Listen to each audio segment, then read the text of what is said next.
Hello बच्चों, welcome back to the yet another session. आज की क्लास में हम लोग कंटिन्यू करने वाले अपना कंसाइनमेंट चैप्टर, जहां पर हमने most of the concepts cover कर लिए थे कंसाइनमेंट के, और हमने एक क्वेश्चन भी सॉल्व किया था। पर मुझे ऐसा लग रहा है कि मैं भूल गया हूँ कॉन्सेप्ट्स को, तो मुझे ऐसे लगता है कि मुझे रिवाइज कर लेना चाहिए। तुम लोग होशियार बच्चे हो, तुमको सारे कॉन्सेप्ट याद होंगे, पर मुझे भूला भूला सा लग रहा है। तो मैं एक बार क्या करता हूँ, मैं अपने सारे कॉन्सेप्ट जो मैंने पढ़े थे कंसाइनमेंट के अंदर, उसको मैं एक बार रिवाइज करता हूँ। ठीक है, तो starting from the definition, consignment का मतलब होता है कि जब सेलर जो है वो अपने गुड्स किसी सामने वाले पर्सन को दूसरे शहर में सेंड कर देता है, और वो सामने वाला पर्सन क्योंकि उस शहर की अच्छी नॉलेज रखता है, तो वो अपने बिहाफ में, मतलब सेलर के बिहाफ में गुड्स को वहां पर सेल करता है। ठीक है, हमने एक पूरी डायग्राम बनाई थी और उसमें हम लोगों ने सारी चीजों को ब्रेक डाउन करने की कोशिश की थी कि एक बंदा होता है जो प्रिंसिपल होता है, और उसको मैं कंसाइनर बोलता हूँ इस चैप्टर के अंदर। और एक बंदा होता है जो एजेंट का काम करता है, सिर्फ हमारे बिहाफ में गुड्स को बेचने का काम करता है, और उसको मैं कंसाइनी बोलता हूँ चैप्टर के अंदर। तो जो कंसाइनर है, कंसाइनी को गुड्स सेंड करता है, और वो गुड्स को बेच के जो भी पैसा आता है वो कंसाइनर को दे देता है कंसाइनी। इसके बदले मैं उसको कमीशन देता हूँ। कंसाइनमेंट में होने वाला एक एक रुपए का खर्चा जो बियर करता है वो है कंसाइनर, क्योंकि कंसाइनर करवा रहा है सारी चीजें, तो खर्चे भी वही बियर करता है। ठीक है, कंसाइनर कंसाइनी को प्रोफॉर्मा इनवॉइस चिपकाता है गुड्स के साथ में। ठीक है, जो कि डिटेल्स बताता है जो भी गुड्स जा रहे हैं उसके। ठीक है, उसके अलावा कंसाइनी कंसाइनर को भेजता है अकाउंट सेल्स। अकाउंट सेल्स में सारी डिटेल्स होती है रिगार्डिंग सेल्स। ठीक है, सेलर जो है वो ओनर होता है, यानी कंसाइनर जो होता है वो मालिक होता है गुड्स का।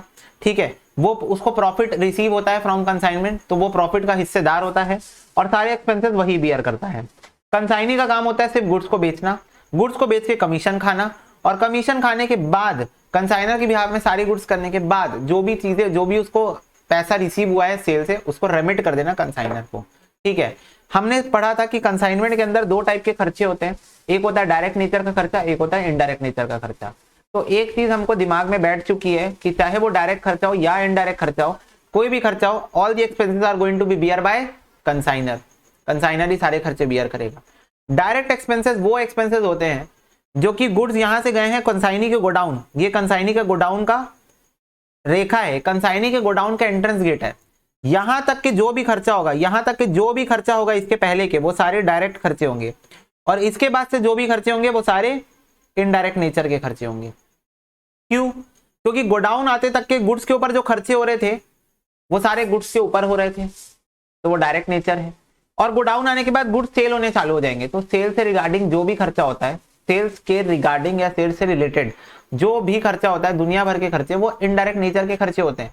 ये तो हमने उस पर भी पढ़ा है, फाइनल अकाउंट्स पे भी पढ़ा है।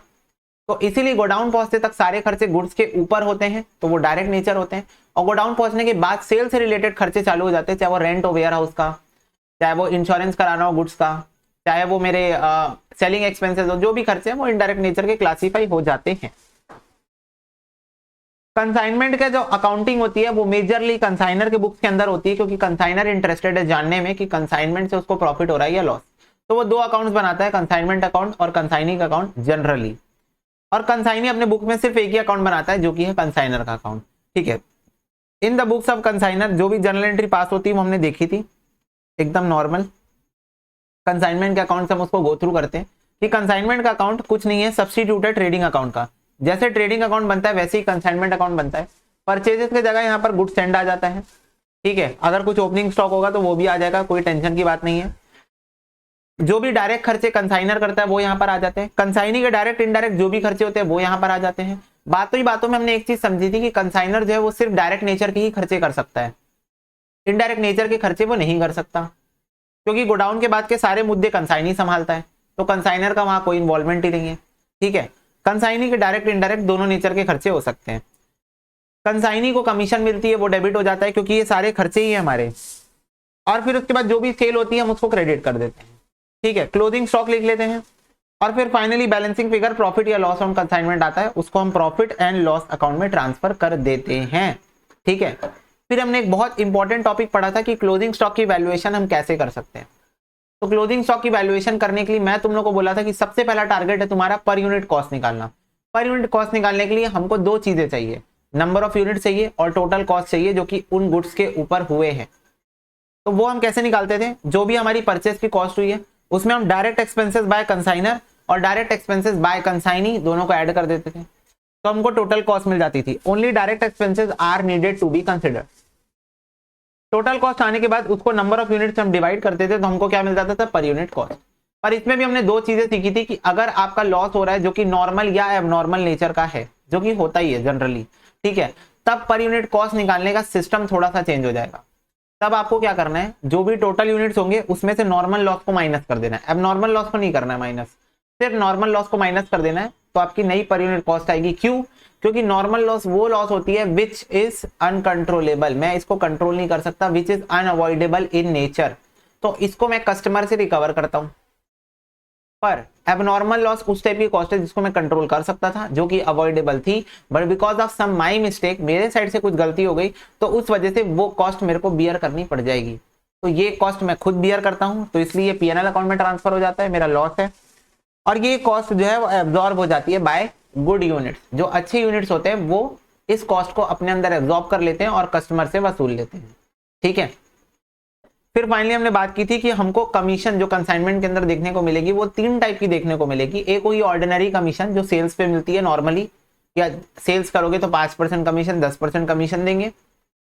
फिर आती है ओवरराइडिंग कमीशन। ये कमीशन हम देते हैं कंसाइनी को मोटिवेट करने के लिए कि वो कुछ तो भी सेल प्राइस से ऊपर में बेचे। मतलब अगर सेल प्राइस 100 रुपए तो हम उसको बोलते हैं भाई अगर तू 100 रुपए से ऊपर में बेचेगा, लेट से 105 में बेचेगा, तो ये जो 5 रुपए उस पर मैं तेरे को एक्स्ट्रा कमीशन दूंगा, 25-30 जितना भी परसेंट एग्री हुआ हो, मैं तेरे को एक्स्ट्रा कमीशन दूंगा। ओवरराइडिंग कमीशन कहलाता है।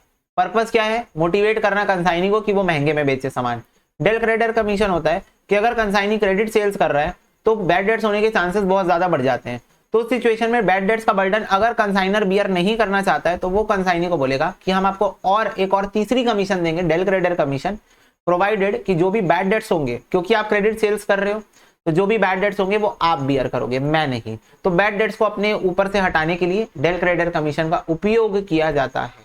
क्या हमें सारी बातें याद आ गई जो अभी तक हमने कंसाइनमेंट में पढ़ी है?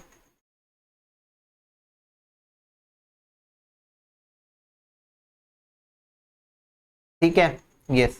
तो इतनी बातों हमने डील किया था। बातों ही बातों में इलस्ट्रेशन नंबर 2 मेरे को सामने दिख रहा है, जहां पर क्वेश्चन नंबर 1 की कॉपी बनाते हुए लास्ट लाइन पढ़ो, show necessary journal entry in the books of consignee. मतलब क्वेश्चन नंबर 1 ही हमको सॉल्व करना है, बस अब हम लोगों को नेसेसरी अकाउंट बनाना है in the books of consignee. तो कंसाइनी के बुक में बेटा कुछ नहीं, एक ही अकाउंट बनता है और वो है कंसाइनर का अकाउंट। तो कंसाइनर का अकाउंट बनाते हैं और जर्नल एंट्री पास कर लेते हैं। पहले जर्नल एंट्री पास कर लेते हैं।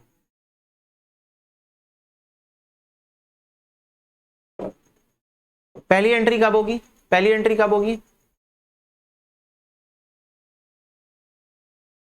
डेल क्रेडर प्राइस अप करके सेल करता है ना, डेल क्रेडर नहीं, ओवरराइडिंग कमीशन, ठीक है। पहली एंट्री बेटा गुड्स सेंड की एंट्री नहीं करता है। मेरे को एक बात बताओ, जहां पर यहां पर देखो, यहां पर इन एंट्रीज में जहां जहां आपको कंसाइनी का नाम दिख रहा है, बस कंसाइनर की बुक्स में वहीं पर कंसाइनी की बुक में वहीं पर आपको कंसाइनर का नाम दिखेगा। तो पहली एंट्री काहे की दिख रही है आपको? बिल्स रिसीवेबल की। बीआरके में दिख रहा है कंसाइनी, बीआरके में आपको कंसाइनी दिख रहा है, तो बस उसकी बुक्स में जाओ, बीपी बनाओ, उसकी बुक्स में जाओ, बीपी बनाओ। नाम क्या था इसका? एक्स लिमिटेड था।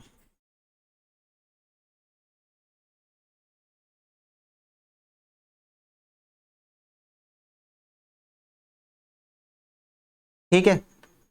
सेकेंड एंट्री अब खर्चों की एंट्री होगी, तो ये खर्चे कर रहा है और वसूलेगा किससे? कंसाइनर से। तो फिर से कंसाइनर को डेटर बना दो, consignor account debit to cash account. कितने का एक्सपेंस किया था ये? 2800। ठीक है। नेक्स्ट बिल्स रिसीवेबल, उसका पैसा मिला था, इसका मतलब इसने पेमेंट की थी, तो BP account debit to cash.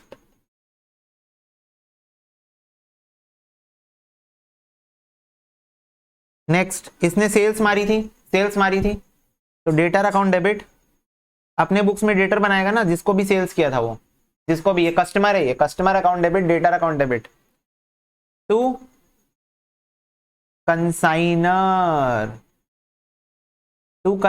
Account. क्यों? क्योंकि डेटर से जो पैसा मिलेगा वो मेरे को कंसाइनर को देना है, मेरा पैसा नहीं है।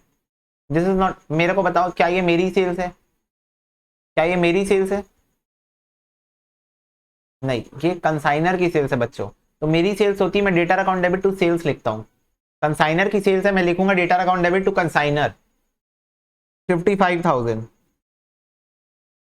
कमीशन रिसीवेबल है, उसकी एंट्री पास करेंगे। कमीशन कितना बनेगा? 5,500 का कमीशन मिली इनकम है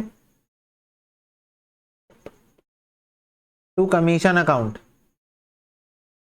कमीशन ड्यू हो चुका है। उसके बाद हुआ था बैड डेट्स, 600 रुपए का बैड डेट्स हो गया था, तो हो जाएगा X limited account debit to debtor account. 600 रुपए का क्या हो गया था? बैड डेट्स हो गया था। और last final settlement, final settlement की एंट्री क्या थी? फाइनल सेटलमेंट की एंट्री क्या होगी? X limited account debit to cash. और अमाउंट कितना था वो अपने को एक बार देखना पड़ेगा, ये वाला अमाउंट था 16,100। अब ये देखो, ये मैच कर लो। अगर आपके मन में कोई भावना आ रही है कि भैया ये वाली एंट्री क्यों नहीं हुई या ये वाली एंट्री क्यों नहीं हुई, कुछ मत करो, इसकी बुक्स में आओ और चेक कर लो। इसके बुक्स में जहां जहां पर कंसाइनी इन्वॉल्व है वही वही एंट्री कंसाइनी की बुक्स में कंसाइनर के नाम से हुई है, बात खत्म। ठीक है, तो हमको दिमाग नहीं दौड़ाना है, हमने ऑलरेडी अकाउंटिंग सीख ली है, हमने ऑलरेडी अकाउंटिंग सीख ली है, वही अकाउंटिंग को हमने यहाँ पर इंप्लीमेंट किया है। ठीक है, 6 वाली एंट्री में बेटा बैड डेट्स हो गया मेरे को, तो बैड डेट्स हो गया मेरे को, तो क्या मेरे डेटर 600 से कम हो गए? और क्या अब मुझे कंसाइनर को 600 रुपए कम देना पड़ेगा? तो ये जो एंट्री सेल्स की हुई थी वो रिवर्स हो गई, ये जो सेल्स की एंट्री हुई थी रिवर्स हो गई, क्योंकि अब डेटर मुझे पैसा नहीं देगा, तो अब मैं कंसाइनर को 600 रुपए कम दूंगा। Are we clear with this?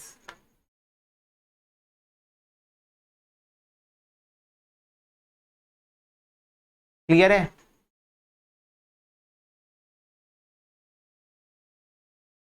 Yes. तो बस हो गया, इलस्ट्रेशन नंबर 2 की कहानी सिर्फ इतनी ही थी। नेक्स्ट, चलो illustration number 3। Wait a minute ना,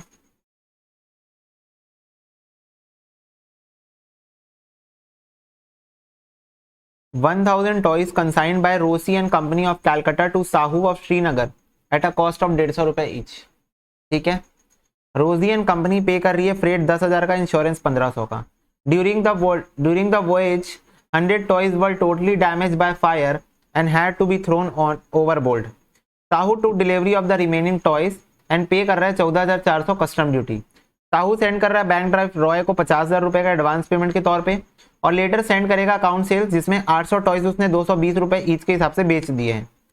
एक्सपेंस जो साहू इनकर कर रहा है गोडाउन रेंट और एडवर्टीजमेंट के रिगार्डिंग वो 2,000 का है। साहू को कमीशन मिलनी चाहिए 5% की, और one of the credit customer could not पे फॉर 5 टॉयज। तो एक कस्टमर जिसने क्रेडिट में परचेस किया था उसने 5 टॉयज के लिए बैड डेट्स कर दिया है। You are required to prepare consignment account, good send on consignment account, inventory on consignment account, Sahu account in the books of Rosy. Assume करो nothing has been recovered from the insurer due to defect in the policy. ठीक है, Sahu settle कर देगा अपना account immediately. Clear है? ठीक है, सबसे पहले जर्नल एंट्री नहीं बोला है, मेरे को कंसाइनमेंट अकाउंट बनाने बोला है, तो मैं कंसाइनमेंट का अकाउंट बना देता हूं।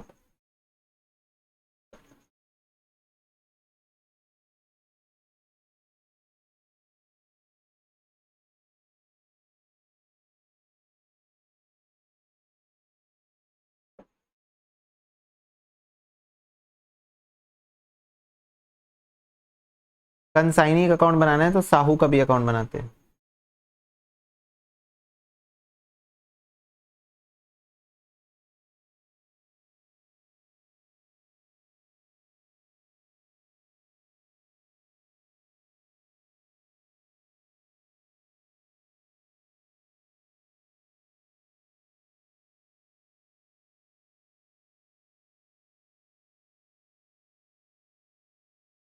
ओके, चलो स्टार्ट करें। यस, तो सबसे पहले पढ़ो, 1,000 गुड्स हमने सेंड किए 150 each.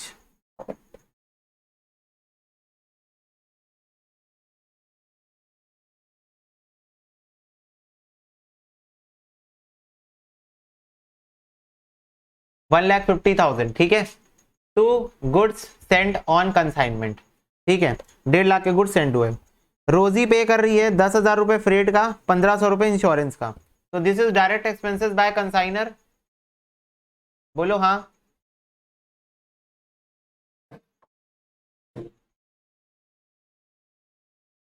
Yes.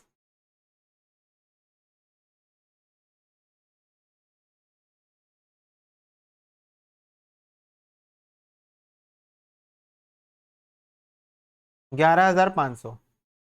During the voyage 100 toys totally damage हो गए और हैड टू थ्रोन ओवरबोर्ड। मेरे को फटाफट से बताएंगे सारे बच्चे, जो ये 100 टॉयज डैमेज हो गए by fire, this is normal loss और एबनॉर्मल लॉस?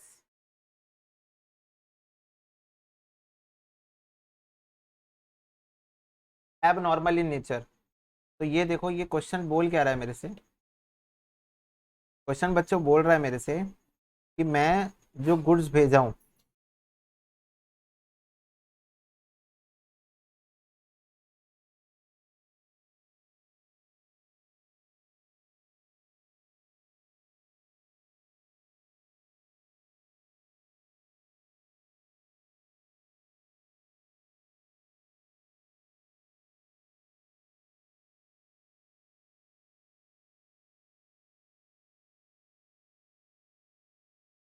ये बोल रहा है क्वेश्चन मेरे से कि जो जब मैं सामान लेके जा रहा था, जब मैं सामान लेके जा रहा था तो उसमें से कुछ 100 टॉयज में आग लग गई और वो मेरे को इमिडिएटली थ्रो करना पड़ा। ये मेरा एबनॉर्मल लॉस है क्या? अब मेरे को सारे बच्चे एक बार प्लीज बताएंगे, क्या आप मेरे को बताओगे? हाँ भाई, हम आपको बताएंगे कि मेरी अभी तक क्या क्या खर्चा हो गया है मेरा। अभी तक मेरे को गुड्स का कॉस्ट लग गया है क्या? 1000 इंटू 150, 1.5 लाख रुपए मैंने अभी तक बियर कर लिया है कॉस्ट का। हाँ, इसके अलावा मेरा कुछ फ्रेट का खर्चा हो चुका है अभी तक, कितना रुपए? 10,000 रुपए। इसके अलावा मेरा इन्हीं गुड्स के ऊपर अभी तक के इंश्योरेंस का भी खर्चा हो चुका है क्या? 1500 रुपए का। हाँ, तो अभी तक अभी शिप में जा रही है ना, अभी गुड शिप में जा रहे हैं ना, तो अभी तक इन गुड्स के ऊपर मेरा इतना ही खर्चा हुआ है टोटल, है ना? तो बताओ, अभी तक के टोटल कॉस्ट टिल नाउ कितना हो गया मेरा? टोटल कॉस्ट टिल नाउ अभी तक 1,61,500। मेरे को एक बात बताओ, मुझे एक बात बताओ, तुम लोग बताओगे, मैं नहीं बताऊंगा, तुम्हारे पॉइंट ऑफ व्यू भी मुझे जानना है। मेरा अभी तक इन गुड्स के ऊपर 1,61,500 हुआ है। तो अगर ये शिप डूब जाती, तो मेरा कितने का लॉस होता? मैं अपनी बुक्स ऑफ अकाउंट्स पे कितने का लॉस दिखाता हूँ? पूरी शिप डूब जाती, एक दो टॉयज की बात नहीं कर रहा हूँ मैं, 100 टॉयज की बात नहीं कर रहा हूँ, मैं बोल रहा हूँ 1000 टॉयज की शिप डूब जाती, तो मेरा लॉस कितने का होता? पूरे 1,61,500 का होता। या फिर मैं बोलता कि 1,61,500 में कंसाइनी के खर्चे भी इंक्लूड करो, उतना लॉस होगा मेरा। बताओ, कंसाइनी के खर्चे इंक्लूड करने? नहीं करते हैं भैया, कॉमन सेंस नाम की चीज इस दुनिया में एग्जिस्ट करती है। हम कंसाइनी के एक्सपेंसेस को क्यों ऐड करें? कंसाइनी तो भी एक्सपेंस किया ही नहीं है ना। कंसाइनी का एक्सपेंस तो तब चालू होगा जब भैया ये शिप सही सलामत डॉक यार्ड में पहुंच जाएगी। जब ये शिप सही सलामत डॉक यार्ड में कंसाइनी के पास पहुंच जाएगी,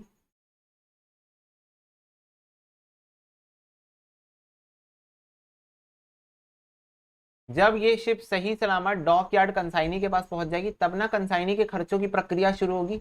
अगर ये पहुंची नहीं तो ये, तो अब मुझे ये बात बताओ कि ये जो मेरा एबनॉर्मल लॉस हो गया गुड्स का, एबनॉर्मल लॉस हो गया, इसका मेरे को पर यूनिट कॉस्ट निकालना है ताकि मैं पता लगा सकूं कि मेरा कितना एबनॉर्मल लॉस हो गया टोटल। तो मेरे को इसका पर यूनिट कॉस्ट निकालना है। तो इसकी पर यूनिट कॉस्ट की वैल्यूएशन के लिए क्या मैं अपने दिमाग को एकदम स्टैटिक रखूं कि cost plus direct expenses by consignor plus direct expenses by consignee, तो टोटल कॉस्ट आएगा, उसको डिवाइड करूंगा नंबर ऑफ यूनिट से, तो मेरा पर यूनिट कॉस्ट आएगा। पर यूनिट कॉस्ट को मैं मल्टीप्लाई कर दूंगा, जितने जितने टॉयज मेरे आग लग गई तो मेरा एबनॉर्मल लॉस हो जाएगा।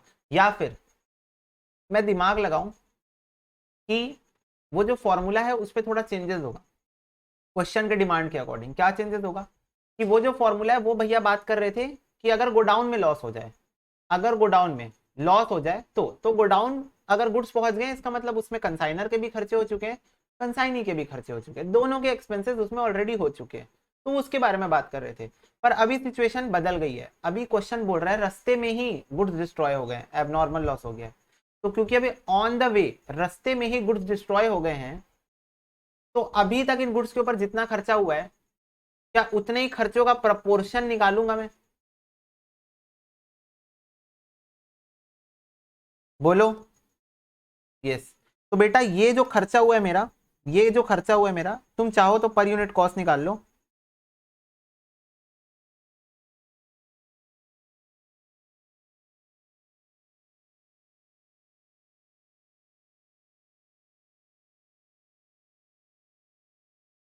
और फिर तुम अलग से निकाल लो एबनॉर्मल लॉस करके।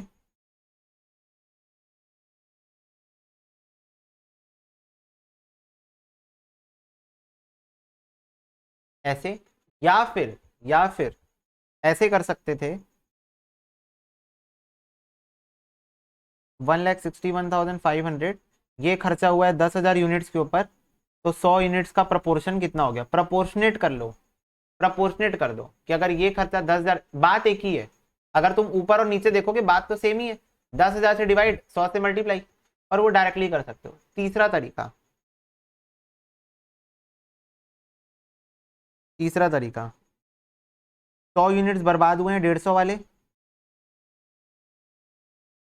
इस पे 10,000 का फ्रेट का खर्चा हुआ है, तो 100 यूनिट्स का कितना हो जाएगा। अगर 10,000 का खर्चा हुआ है 1,000 यूनिट्स के ऊपर, तो 100 यूनिट्स का खर्चा कितना हो जाएगा। और अगर 1,500 इंश्योरेंस का खर्चा हुआ है 10,000 1,000 यूनिट्स के ऊपर, तो 100 यूनिट्स का खर्चा कितना हो जाएगा। इसका टोटल, इसका टोटल कि 100 यूनिट्स, एक यूनिट 150 का था, तो ये एक लॉस हो गया। 10,000 रुपये का खर्चा किया मैं फ्रेट के ऊपर 1,000 यूनिट्स के लिए, तो 100 यूनिट्स का कितना हो जाएगा। 1,500 रुपये का खर्चा किया मैं इंश्योरेंस का 1,000 यूनिट्स के लिए, तो 100 यूनिट्स का कितना हो जाएगा। इसको बताओ ये कितना आ रहा है मेरे को। 1,000 आ रहा है, 150। तो इन टोटल तुम्हारे पास 3 तरीके अब नॉर्मल लॉस कैलकुलेट करने के, तुमको जो सा पर्सनली पसंद है तुम वो यूज कर सकते हो। समझ में आई क्या बात, ये बता दो।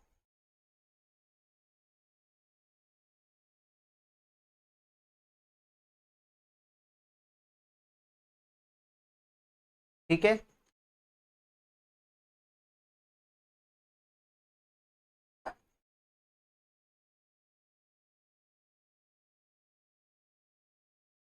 बेटा 1,615 कैसे आएगा, 100 यूनिट है ना। 100 यूनिट का एबनॉर्मल लॉस हुआ है, तो 161.5 इंटू 100 16,150 होता है ना।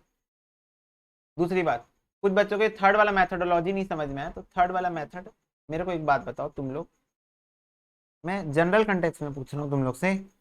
अगर मैं 10,000 का खर्चा कर रहा हूँ 1,000 यूनिट्स के ऊपर, तो I want to ask you guys, एक यूनिट के ऊपर कितना खर्चा किया हूँ। अगर मैं 10,000 का एक्सपेंस कर रहा हूँ 1,000 यूनिट के ऊपर, तो एक यूनिट के ऊपर मैंने कितना खर्चा किया है। 10 रुपये। कैसे आया, 10 रुपये कैसे आया।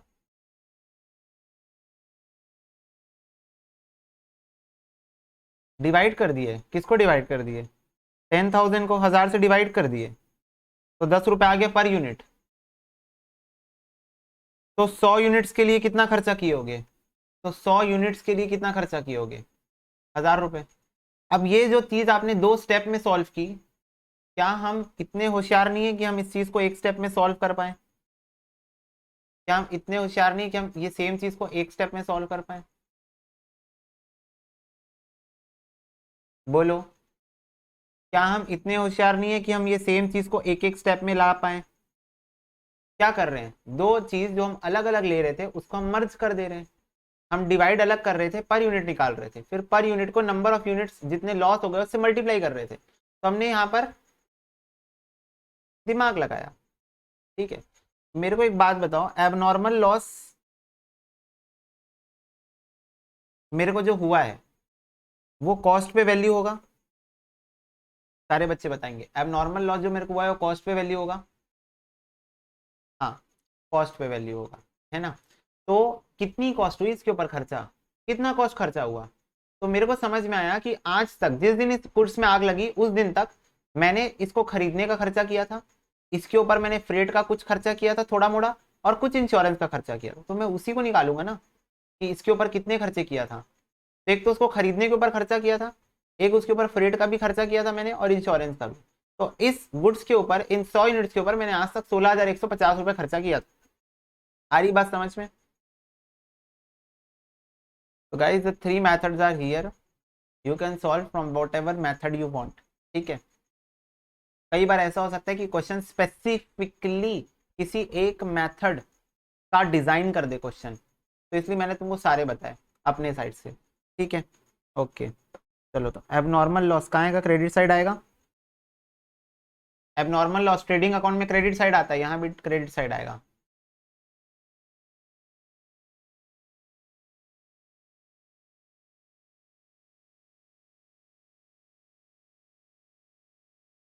$16,150।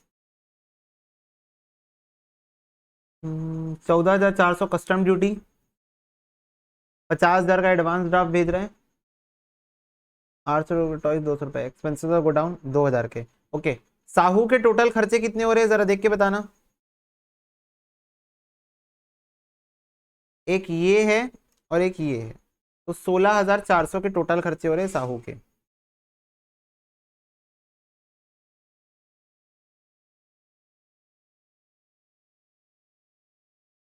सेल्स, सेल्स रिकॉर्ड, अच्छा एडवांस रिकॉर्ड कर लो। 50,000 का एडवांस रिकॉर्ड हुआ, क्या होती है एडवांस की एंट्री? Bank account debit to Sahu. Sahu send a bank draft, bank account debit to Sahu.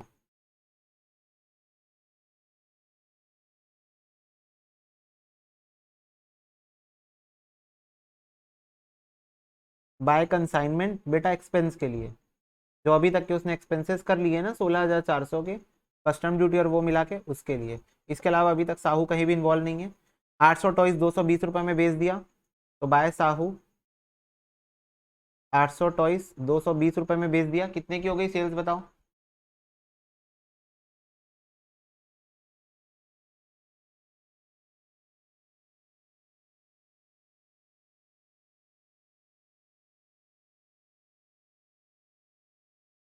ठीक है, okay, yes. Expense incurred by Sahu on godown ये हो चुका है। साहू एंटाइटल्ड है 5% कमीशन। कमीशन कितना आ रहा है बताओ, फिर बैड डेट्स बताना। कमीशन बताओ कितना आ रहा है?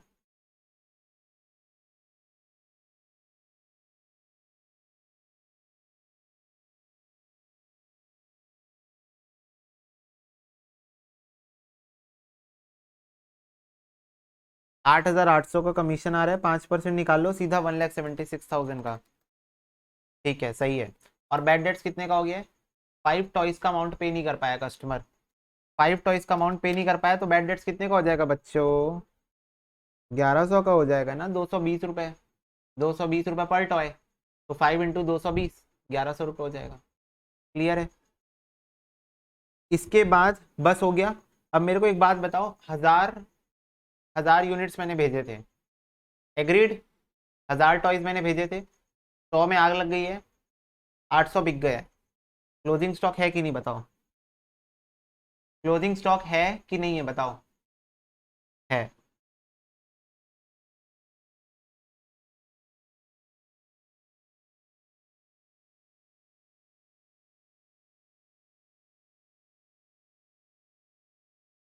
Valuation of closing stock. अब बताओ, जो क्लोजिंग स्टॉक उसके गोडाउन में पड़े, उसमें अभी तक के कौन से खर्चे हो गए? कॉस्ट हुआ है, कंसाइनर का खर्चा हुआ है। मैं आपसे पूछता हूँ, क्या वो क्लोजिंग स्टॉक जो गोडाउन में पड़े उसमें कंसाइनी के डायरेक्ट खर्चे हो चुके हैं? हाँ, अब हो चुके हैं। अब क्यों हो चुके हैं? अब क्यों हो चुके हैं? क्योंकि अब वो गुड्स कंसाइनी के पास पहुंच चुके हैं, तो मतलब कंसाइनी ने उसके ऊपर खर्चा कर लिया होगा। बहुत ध्यान से सुनोगे, बात को समझ में आएगी, नहीं तो फिर कुछ नहीं समझ में आएगा। अकाउंटेंट हो, think like accountant. First of all, cost of goods, 100 units पड़े हैं और 150 का एक था, तो 15,000 रुपए तो उसकी कॉस्ट हो गई। ठीक है, 100 यूनिट्स पड़े हैं क्लोजिंग स्टॉक में। बेटा क्लोजिंग स्टॉक कैसे है पहले मैं यही बता देता हूँ। 1,000 टॉयज मैंने सेंड किए थे, जिसमें से 100 में आग लग गई है और 800 बिक गए हैं, तो ये है मेरा क्लोजिंग स्टॉक। ठीक है, तो क्लोजिंग स्टॉक 100 यूनिट्स है, ये हो गई कॉस्ट। इसके बाद कंसाइनर एक्सपेंसेस, में सबसे पहला आएगा फ्रेट। तो फ्रेट का खर्चा हुआ था 10,000 का। ये 10,000 का खर्चा कितने यूनिट्स के ऊपर हुआ था बच्चों बताओ। सारे आंसर तुम लोग दोगे, मैं सिर्फ कैलकुलेट करने का काम करूंगा। ये 10,000 का खर्चा 1000 यूनिट्स के ऊपर हुआ था। ओके। और क्लोजिंग स्टॉक में कितने यूनिट्स पड़े, 100 यूनिट्स पड़े, तो 100 यूनिट्स के लिए कितने का खर्चा हो गया, 1000 का हो गया। ठीक। इसके बाद कंसाइनर वाला इंश्योरेंस, ये था 1500 का, और ये भी कितने यूनिट्स के ऊपर हुआ था, 1000 यूनिट्स के ऊपर हुआ था। क्लोजिंग स्टॉक पे 100 यूनिट्स पड़े यानी कि 150 हो गया। कंसाइनर के बस इतने ही खर्चे थे। यस। अब आते हैं कंसाइनी के खर्चों पे, डायरेक्ट नेचर के ना। Only direct nature items are considered. तो पहले तो ये बेंचमार्क बनाना पड़ेगा कि कंसाइनी का कौन सा खर्चा डायरेक्ट नेचर का है। तो पहली बात तो कंसाइनी के सिर्फ दो खर्चे, कस्टम ड्यूटी और रेंट। कस्टम ड्यूटी और रेंट। तो बताओ, कस्टम ड्यूटी डायरेक्ट है, रेंट डायरेक्ट है, दोनों डायरेक्ट है, दोनों इनडायरेक्ट है। चार ऑप्शन है तुम्हारे पास। Very good. सिर्फ भैया कस्टम ड्यूटी डायरेक्ट नेचर का खर्चा है। क्यों? कस्टम ड्यूटी कहां पर देते हैं पता है ना, यहां पर। कस्टम ड्यूटी यहां पर देते हैं जब जैसी शिप डॉक में पहुंची, जैसी शिप डॉक में पहुंची यहां पर आप कस्टम ड्यूटी पे करोगे, तब आपके गुड्स यहां से रिलीज होंगे और फिर वो गोडाउन जाएंगे। ठीक है, फिर वो गोडाउन के लिए रवाना होंगे। तो custom duty is a direct nature item, rent is not a direct nature item. तो यहां लिख देता हूं मैं कस्टम ड्यूटी। अब 14,400 की कस्टम ड्यूटी, ये खर्चा कितने गुड्स के ऊपर हुआ है बताओ। 14,400 का कस्टम ड्यूटी कितने गुड्स के ऊपर हुआ है। वेरी गुड, 900 यूनिट्स के ऊपर हुआ है। कैसे 900 यूनिट्स के ऊपर हुआ है बेटा, इमेजिन करो ना, यहां आग लगी और मैंने ये गुड्स पानी में फेंक दिए 100 यूनिट्स। तो ये शिप इसके पास कितने यूनिट्स लेके पहुंची होगी, ये शिप इसके पास कितने यूनिट्स लेके पहुंची होगी, 900 यूनिट लेके पहुंची होगी। तो ये जो 14,400 का कस्टम ड्यूटी का खर्चा जो कंसाइनी ने किया है, वो कॉमन सेंस की बात है कि 900 यूनिट्स के ऊपर किया होगा। राइट, 900 यूनिट्स के ऊपर किया होगा। तो 100 यूनिट्स का कितना हो जाएगा, तो 100 यूनिट्स का कितना हो जाएगा, ये हो जाएगा 1600। बस हो गया, इसके अलावा और कोई डायरेक्ट खर्चे नहीं है। तो इसको अब हम टोटल लगा लेते हैं। तो ये आ रहा है बेटा 17,750। This is the value of closing stock. Easy है, इजी है या नहीं है। एक और ऑप्शन से कर सकते थे, एक और ऑप्शन से कर सकते थे। वी नो बच्चों,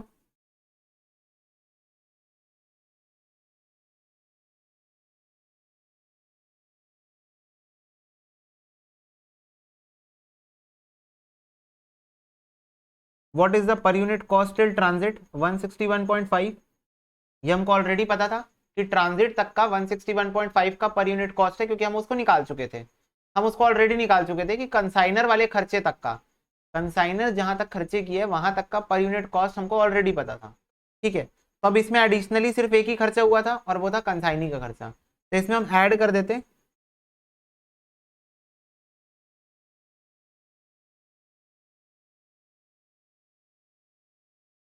कंसाइनी के डायरेक्ट खर्चे, और वो कैसे आता, एक ही है 14,400, 900 यूनिट्स के लिए। तो 100 यूनिट्स के लिए कितना, सॉरी सॉरी सॉरी, सीधा 14,400 900 यूनिट्स पे हुआ है, तो पर यूनिट कॉस्ट कितना आएगा इसका, पर यूनिट कॉस्ट इसका आएगा 16 रुपए। इसको ऐड कर देते, तो पर यूनिट कॉस्ट इन गोडाउन आ जाता 177.5। तब फिर आता क्लोजिंग स्टॉक 177.5 इंटू 100, 17,750। ये भी एक तरीका है। ठीक है, तीसरा तरीका, तीसरा तरीका, पर यूनिट कॉस्ट मेरे को पता चल चुका है already, till consignor's expenses. Consignor जहां तक खर्चे किया वहां तक का पर यूनिट कॉस्ट मेरे को पता है 161.5। तो बताओ cost of goods received by consignee कितना होगा। Cost of goods received by consignee 1,45,350। Consignees direct expenses, consignee के डायरेक्ट एक्सपेंसेस कितने हैं? 14,400। Total cost of goods in godown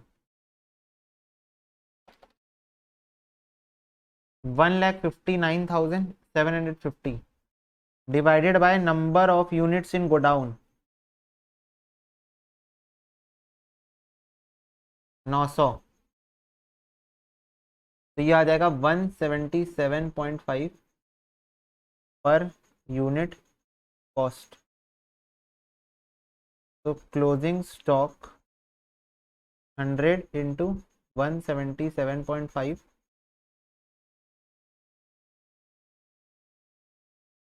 17,750। This is the third way to do that. अब ये तीनों तरीके तुम लोग एक एक करके नोट डाउन कर लो, ठीक है। चलो, तो ये मेरा क्लोजिंग स्टॉक कितने का आ गया? 17,750 रुपए। ठीक है, तो सारे आइटम्स हमने लिख लिए हैं क्या? यस। चलो, प्रॉफिट क्या आएगा बताओ? प्रॉफिट ऑन कंसाइनमेंट कितना आ रहा है? प्रॉफिट ऑन कंसाइनमेंट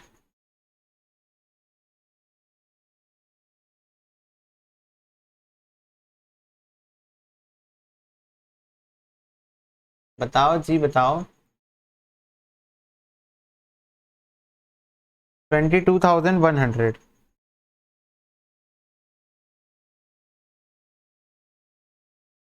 22,100, ठीक है, ये आ गया। अब साहू के अकाउंट में पोस्टिंग कर देते हैं फटाफट से। कहां तक की हो गई थी? एक्सपेंस की हो गई थी, कमीशन की पोस्टिंग कर लेते हैं।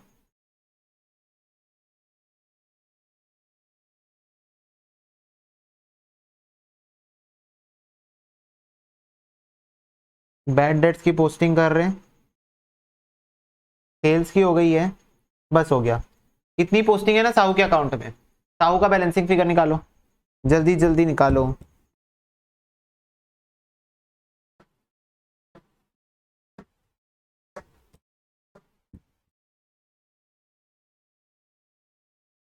बेटा जी कैलकुलेटर ऐसे चलाते हैं। 1,76,000 माइनस 50,000 माइनस 16,400 माइनस 8,800 माइनस 1,100 रुपए।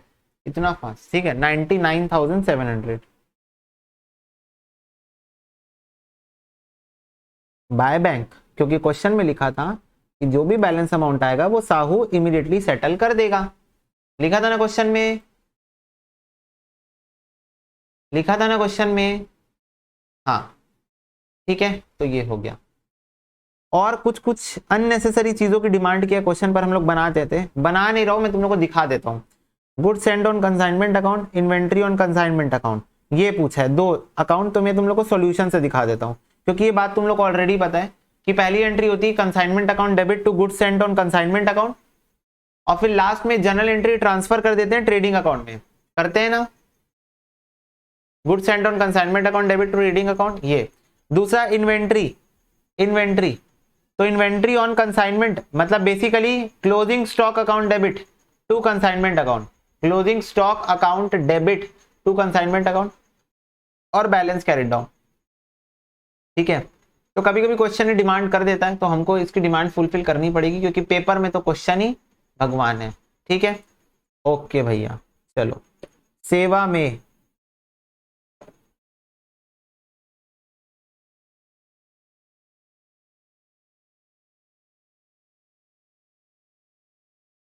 ठीक है। ओके, सेवा करेंगे बेटा, सेवा करेंगे तो मिलेगा मेवा। अच्छा, ठीक है। Consignment account debit to goods sent on consignment account, ठीक है।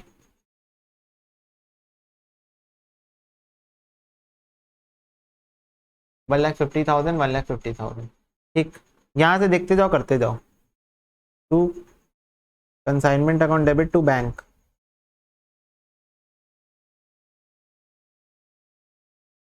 expenses by consigner, consignment account debit to Sahu, expenses by Sahu,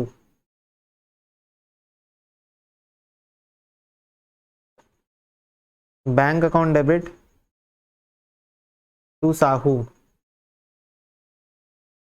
advance received from Sahu, Sahu account debit to consignment, sales by Sahu,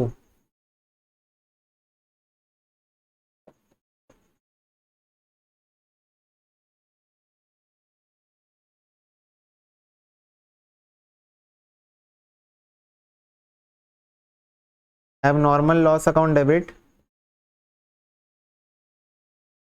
to consignment account,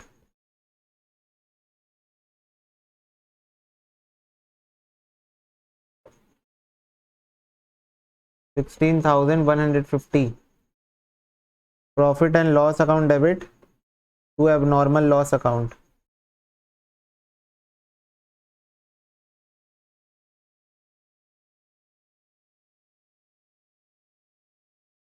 consignment account debit to Sahu, commission,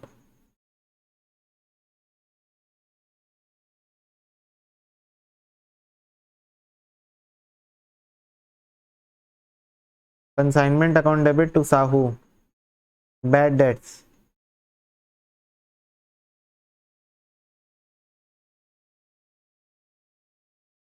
$1,100,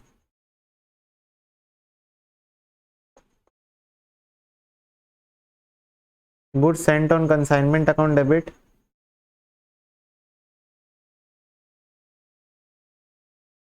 to trading account,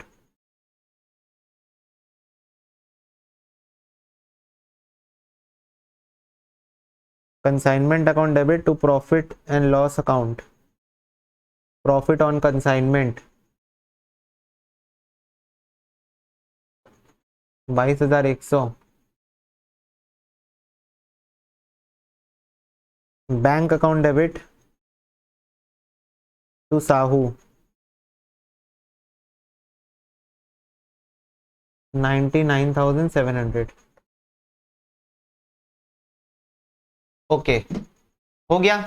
तो ये तुम्हारी 12 entries हो गई। तो ये हो गई बेटा फास्ट फॉरवर्ड मूवमेंट में सेवा।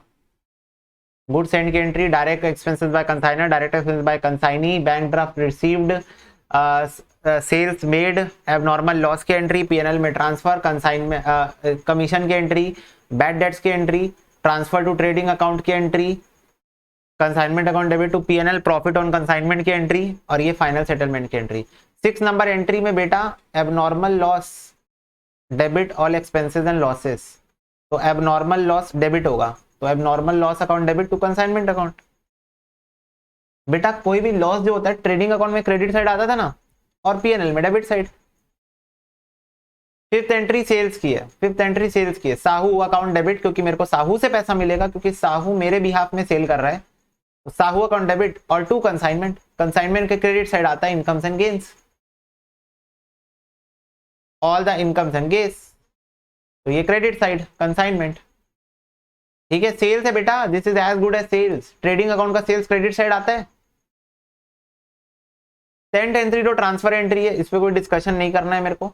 11th एंट्री जो है प्रॉफिट ऑन कंसाइनमेंट की एंट्री है, तो ये देखो प्रॉफिट ऑन कंसाइनमेंट हुआ, कहां ट्रांसफर हो रहा है, consignment account debit to profit and loss account, consignment account debit to profit and loss account.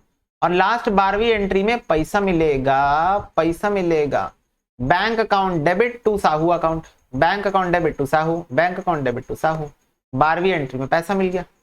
Clear है सबको? अब बताओ, देखिए सेवा करने का यही फायदा होता है, डाउट्स आते हैं बेटा जर्नल एंट्री में, दूसरा ही क्वेश्चन है, पता है अभी बहुत हम लोगों ने मास्टरी तो की नहीं है, नया चैप्टर है हमारे लिए, सेकंड क्वेश्चन ही है, चीजें समझने में थोड़ा प्रोसेस करने में टाइम लगे, इसलिए सेवा करना जरूरी है, सेवा करने से ये एडवांटेज होता है। क्लियर है सबको? ओके,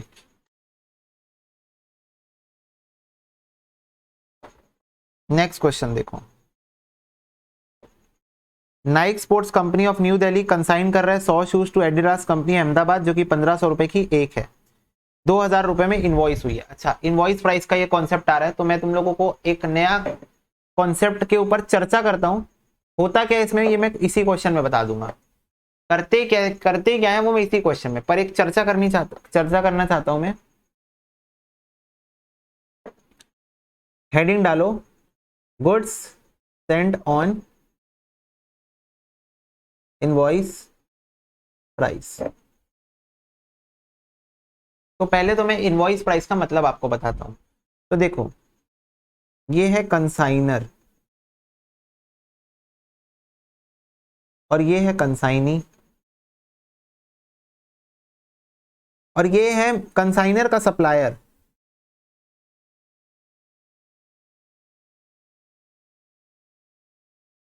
तो सप्लायर कंसाइनर को गुड्स भेजता है कॉस्ट पे, मतलब कंसाइनर के लिए कॉस्ट है ये। मैं पूरा पूरा बात करूंगा इसके पॉइंट ऑफ व्यू से, ठीक है? मैं पूरी बातें करूंगा कंसाइनर के पॉइंट ऑफ व्यू से। तो कंसाइनर जो सप्लायर से जितने में सामान खरीदता है अपनी बुक्स में, वो उसको कॉस्ट बोलता है, राइट? क्या मैं सही बोल रहा हूँ या मेरे से कोई करेक्शन करना चाहते हो? तुम सही बोल रहा हूँ ना? कंसाइनर अपनी बुक्स में कॉस्ट लिखता है कि मैंने इतने में परचेस किया। कंसाइनर कंसाइनी को जब गुड्स भेजता है ना, तो वो कॉस्ट पे भेजता है, राइट? कोई दिक्कत की बात नहीं, वो कॉस्ट पे भेजता है, वो जितने में परचेस करता है वो उतने में ही भेजता है कंसाइनी को। पर कभी कभी और ये कभी कभी के कारण मेरे को टॉपिक तुमको पढ़ाना पड़ा कि कंसाइनर कंसाइनी को गुड्स ना इनवॉइस प्राइस पे भेजता है।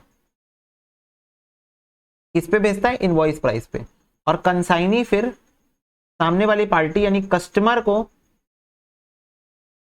सेलिंग प्राइस पे भेजता है। किस पे भेजता है? सेलिंग प्राइस पे भेजता है। तो ये साइकिल होती है। सप्लायर कंसाइनी के, पूरी बात कंसाइनी के पॉइंट, कंसाइनी के लिए ये कॉस्ट है, कंसाइनी के लिए ये इनवॉइस प्राइस है, कंसाइनी के लिए ये सेल प्राइस है। तो ये इनवॉइस प्राइस क्या होता है? तो देखो क्या होता है, कंसाइनर कंसाइनी को गुड्स भेज रहा है और कंसाइनी उसको सेल कर रहा है। कंसाइनी को समझ में आ रहा है कि कंसाइनर यार गुड्स परचेस कर रहा है 100 रुपए में, बेच रहा है 200 रुपए में। कंसाइनी को लगेगा मेहनत पूरी मेरी है और मेरे को 5% 10% कमीशन मिलती है और मेरे को सेटिस्फाइड रहना पड़ता है। तो अगर मैं खुद ही परचेस करके इससे, अब ये तो सप्लायर है, इसको तो बेचने से मतलब, ये चाहे इसको बेचे या चाहे उसको बेचे, तो अगर मैं सप्लायर से खुद परचेस करके सेल करना चालू कर दूं तो मेरे को ज्यादा प्रॉफिट होगा इसमें। तो वो क्या करेगा, धोखा दे देगा कंसाइनर को और उसका बिजनेस खा जाएगा। और कंसाइनर ये होने नहीं देना चाहता। अगर उसको दिख रहा है कि उसका प्रॉफिट मार्जिन बहुत बड़ा है और कंसाइनी को लालच आ सकती है इस चीज में, तो वो क्या करता है, वो जानबूझ के, वो कंसाइनी को नहीं बताता वो परचेस कितने में किया है। वो 100 रुपए में परचेस किया है, पर वो कंसाइनी को जब गुड्स को भेजेगा ना, तो वो उसमें कुछ प्रॉफिट ऐड करके भेजेगा। इनवॉइस प्राइस का मतलब क्या होता है बच्चों, पता है?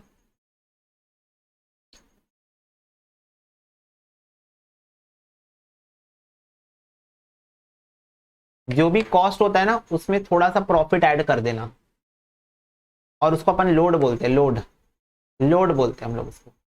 तो वो होता है इनवॉइस प्राइस का मतलब। और सेलिंग प्राइस क्या होता है बच्चों, पता है?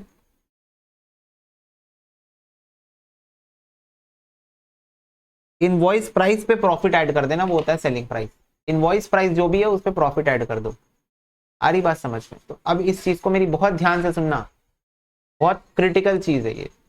तो कंसाइनर इस चीज से बचना चाहता है कि कंसाइनी उसका बिजनेस ना मार ले, तो वो कंसाइनी को जानबूझ के 100 रुपए के गुड्स को 150 दिखाएगा। मैं एग्जांपल ले रहा हूँ ना, 100 रुपए के गुड्स को 150 दिखाएगा। तब कंसाइनी को लगेगा अरे 150 में परचेस करता है, इतने सारे दुनिया भर के खर्चे होते हैं, फ्रेट का खर्चा, इंश्योरेंस का खर्चा, रेंट का खर्चा, क्या नाम है, गोडाउन इंश्योरेंस का खर्चा, एडवर्टीजमेंट का खर्चा, सेलिंग एक्सपेंसेस, 10 चीज मेरे को कमीशन देगा। उसके बाद बेचारे के हाथ में कितना ही बचता होगा, कितना बचता होगा, 200 रुपए, 50 रुपए का प्रॉफिट होता है पर यूनिट में।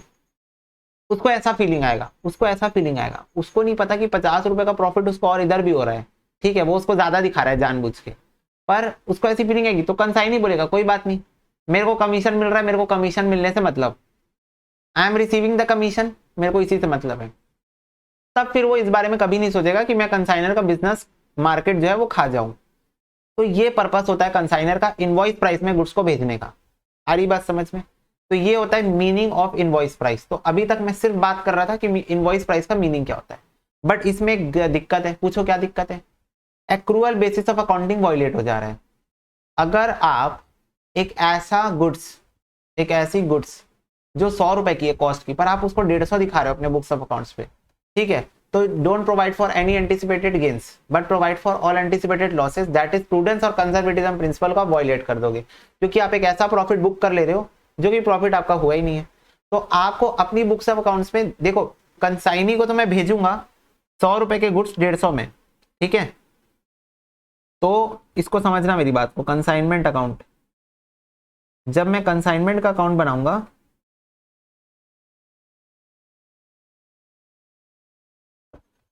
तो इसमें मैं लिखूंगा गुड्स सेंड 150। पर क्या ये 50 रुपीज अननेसेसरी बढ़ के दिख रहा है? बोलो।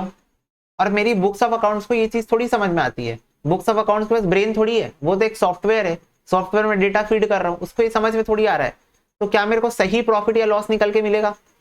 अगर मैं ये इन्फ्लेटेड फिगर दिखाऊंगा जो मैंने जानबूझ के इन्फ्लेट की है, नहीं मिलेगा। तो मेरे को इसको कहीं ना कहीं से कैंसिल तो करना पड़ेगा ना। तो हम जब भी डेबिट करते हैं इनवॉइस प्राइस, हम क्रेडिट कर देते हैं वो प्रॉफिट का पोर्शन जो इसके अंदर इंक्लूडेड है। तो यहां मैं लिखूंगा बाय लोड,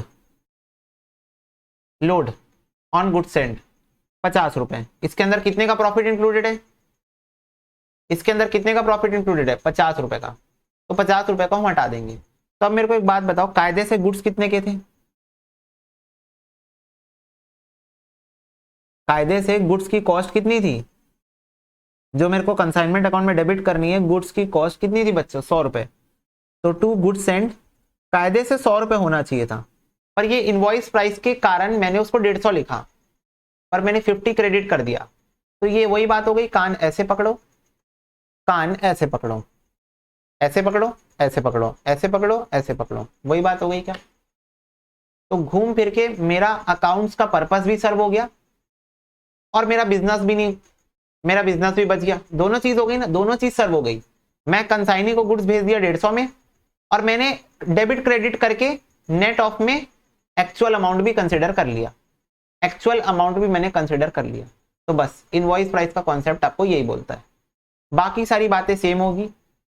बस मेरे को इतना बता दो कि मैं गुड्स सेंड किया इनवॉइस प्राइस में, रास्ते में मेरे को एबनॉर्मल लॉस हो गया, तो मेरे को लॉस 150 का हुआ कि 100 का हुआ, बस इतना बता दो, मैं मान जाऊंगा तुम लोग अकाउंटेंट का खून लेके पैदा हुए हो। मेरे को एबनॉर्मल लॉस 100 का हो गया कि 150 का हो गया? 100 का। Very good, very good. तो ये चीज ध्यान में रखना कि भाई कुछ भी हो जाए, इनवॉइस प्राइस में मैं गुड्स भेज रहा हूँ, उसका पर्पस कुछ और है, पर मेरे को अगर एबनॉर्मल लॉस हो गया तो मेरा जेन्युइन में लॉस 100 ही रुपए का हुआ है।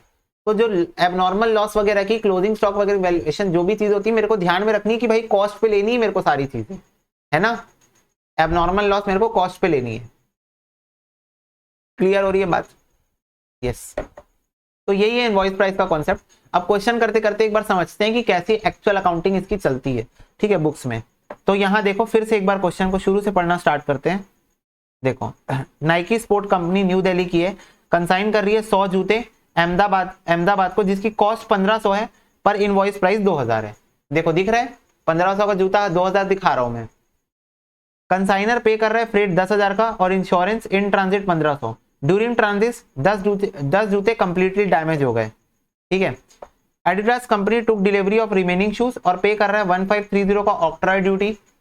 एडिडास कंपनी सेंड कर रही है बैंक ड्राफ्ट नाइकी को 50,000 का एडवांस में, और लेटर ऑन सेंड कर रही है अकाउंट सेल, जिसमें उसने बताया कि उसने 80 जूते बेच दिए 2200 रुपए में, ठीक है, 80 जूते सेल कर दिए 2200 रुपए में। एक्सपेंसेस इनकर हुआ है जो कि एडिडास कंपनी के द्वारा 2000 रुपए। एडिडास कंपनी एंटाइटल्ड है 5% कमीशन इनवॉइस प्राइस पे और 25% any surplus of sale price over invoice price. मतलब अगर आप इनवॉइस प्राइस के ऊपर बेच देते हो, वैसे तो हमने बोला है आप इनवॉइस प्राइस पे बेच देना, बट अगर आप इनवॉइस प्राइस के ऊपर बेचते हो तो आपको 25% और मिलेगा सरप्लस पे, मतलब इनवॉइस प्राइस के ऊपर में आपने जितना बेचा है, ओवर राइडिंग कमीशन है, ठीक है। इंश्योरेंस क्लेम सेटल हुआ है 14,000 रुपए में। कंसाइनमेंट अकाउंट बनाओ, कंसाइनी का अकाउंट बनाओ, रिलेटेड वर्किंग नोट्स दिखाओ इन the books of accounts of Nike sport company only. तो पहले मैं अपना फोकस रखता हूँ कंसाइनमेंट अकाउंट पे, ठीक है, कि I need to prepare the consignment account.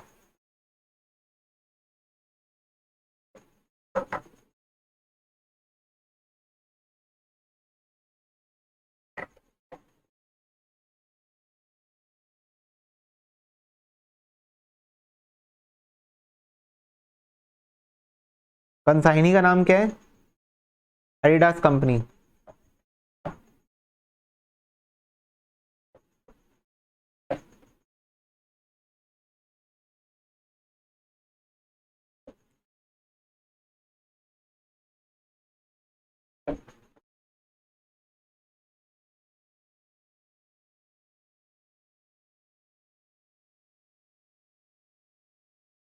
ठीक है बच्चों, डन है? हाँ, चलो स्टार्ट करते हैं क्वेश्चन को।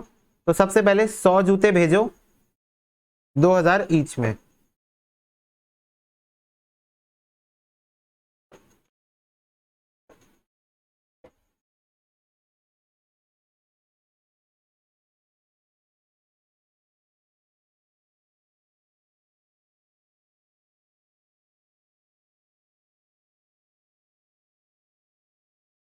ओके, तो अब मैंने डेबिट साइड में गुड्स को इनवॉइस प्राइस पे शो किया है, तो क्या मेरे को इसको सेट ऑफ करना पड़ेगा? कुछ करना पड़ेगा क्या सेट ऑफ करने के लिए?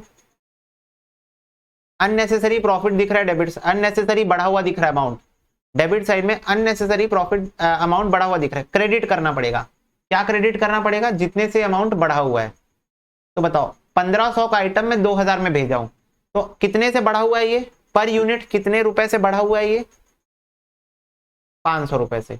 1500 का आइटम मैंने 2000 में बेचा है, भेजा है, तो 500 रुपए से अननेसेसरी ये बढ़ा हुआ है। तो लिखेंगे यहां पर बाय गुड्स सेंड, ब्रैकेट में गुड्स सेंड के अंदर में जो लोड है, हम बताएंगे कि गुड्स सेंड का लोड हम क्रेडिट कर रहे हैं। कितना लोड है इसमें? 2000 में मैंने भेजा है 1500 का आइटम, तो 500 रुपए का लोड है इसमें। इसको मैं मल्टीप्लाई करूंगा जितने यूनिट्स मैंने सेंड किए, तो मैंने 100 यूनिट सेंड किए, तो 50,000 का लोड मैं दर्शाऊंगा यहां पर कि 50,000 का लोड इसके अंदर इंक्लूडेड है। क्लियर है सबको? यस, हाँ, ठीक है। चलो, डायरेक्ट एक्सपेंसेस 10,000 और 1500 के हैं।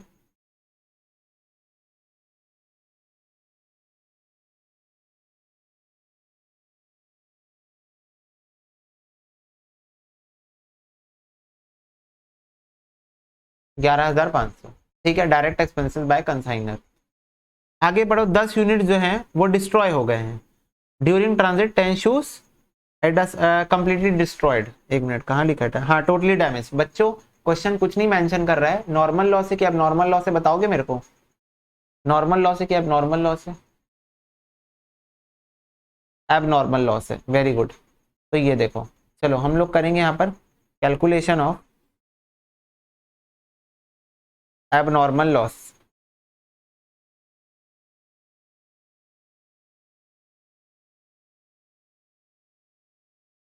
कॉस्ट ऑफ गुड्स, बेटा 10 जूते हैं और एक जूता 1500 का था।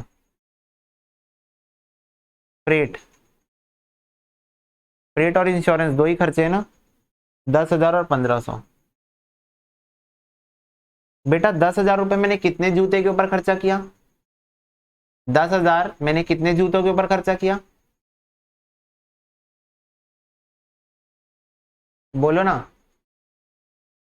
100 जूते, और मेरे कितने जूते बर्बाद हो गए? 10। तो कितना हो जाएगा ये? 1000। वैसे ही बेटा 1500 रुपये मैंने 100 जूतों के ऊपर खर्चा किया, तो 10 जूतों के ऊपर कितना हो जाएगा? 1500।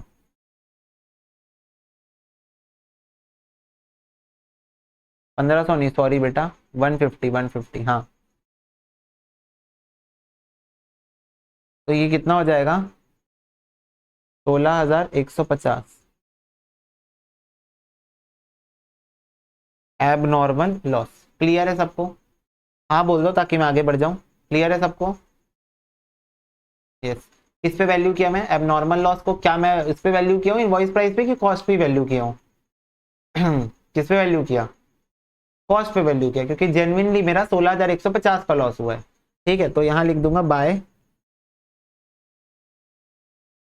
Abnormal loss 16,150। आगे बढ़ते हैं क्वेश्चन में। तो बोल रहा है 1530 का ऑक्ट्राइट ड्यूटी पे हुआ है और 2000 का गोडाउन रेंट भी। तो टोटल खर्चे कितने हो गए इसके?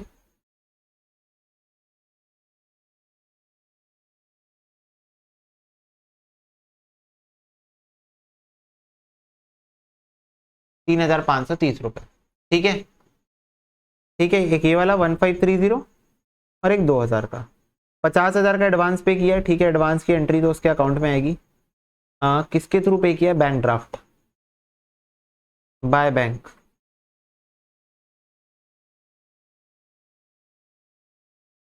बाकी एंट्री मैं बाद में करूंगा एक बार में। ठीक है, 80 शूज सेल हो गए 2200 में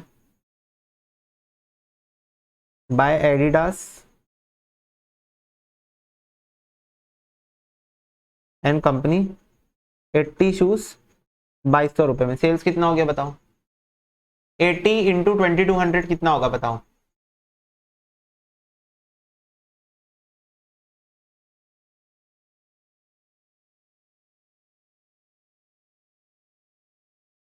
$1,76,000। कमीशन का कैलकुलेशन करो। दो टाइप की कमीशन देनी है मेरे को। मुझे ये बताओ पहले, डेल क्रेडिटर कमीशन इसकी बन रही है क्या? इनवॉइस प्राइस था 2000 का, सेलिंग प्राइस है 2200 का, एक्सेस कितना हो गया? 200 का। तो डेल क्रेडिटर कमीशन बनेगा इसका 25% ऑफ एनी सरप्लस। बनेगा डेल क्रेडिटर कमीशन? हाँ, तो ये रहा बेटा सरप्लस। चलो प्रॉपर वर्किंग नोट बनाएंगे इसका। Calculation of commission.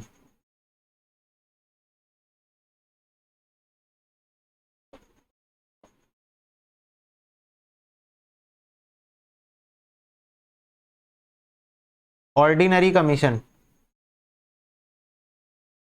सेल्स पे कितना percent ordinary commission? 5%।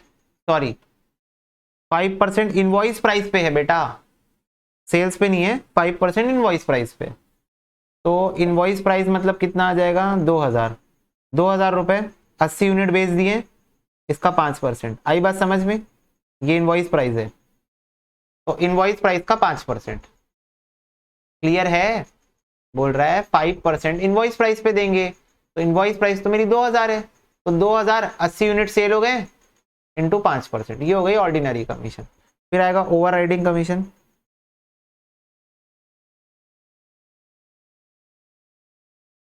Over riding commission मिलेगा any surplus realised excess of invoice price. तो सेलिंग प्राइस है 2200, इनवॉइस प्राइस है 2000, तो सरप्लस तो है भाई साहब कितने का? 200 का। इसका 25% 80 यूनिट्स के लिए, इसका 25% 80 यूनिट्स के लिए। तो कितना कितना आ रहा है जरा बताना, बरा फटाफट से बताना मेरे को। 8000,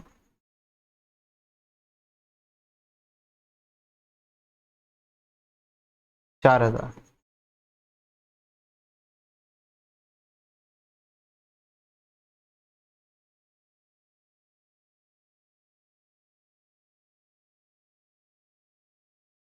क्लियर है सबको? कमीशन की कैलकुलेशन क्लियर है बच्चों आपको? क्वेश्चन बोला 5%। मैं तुम लोग को क्या बोला था जब मैं कमीशन बता रहा था तब? कि क्वेश्चन खुद ही बताएगा कैसे निकालते हैं। बोला था, ये बात बोला था मैं। हाँ, देखो यहाँ पर क्वेश्चन खुद ही बताया। क्वेश्चन बोला 5% दे देना इनवॉइस प्राइस पे। इनवॉइस प्राइस कितना था? 2000। तो 2000 का 5% दे देना। तो 2000 का 5% कितना हो गया? ये हो गया 100 रुपए। 100 रुपए पर यूनिट दे देना। ठीक है, तो 80 यूनिट्स आपने सेल कर दिए, तो 100 रुपए इंटू 80, 8000 रुपए ऑर्डिनरी कमीशन हो गया। फिर बोला 25% on any surplus of sale price over invoice price. मतलब sale price minus invoice price करो, और अगर कोई सरप्लस आ रहा है, जो कि आ रहा है, सेल प्राइस 2200 है, इनवॉइस प्राइस 2000 है, तो 200 का सरप्लस आ रहा है, उसका 25% दे देना। तो बच्चों कैलकुलेटर पे 200 का मैंने 25% निकाला, ये आया 50 रुपए। ₹50 पर यूनिट और देना है। तो ₹50 इंटू 80 यूनिट्स मैंने सेल कर दिए तो ₹4000 और आ गया। ठीक है, तो ये यहाँ पर हो गया 8000 प्लस 4000, टोटल 12000 की कमीशन बन के आ रही है। ठीक है, तो ब्रैकेट में लिख लेता हूँ कमीशन। वर्किंग नोट का रेफरेंस दे देना ना, 12000 की कमीशन हो गई। Are we clear with this?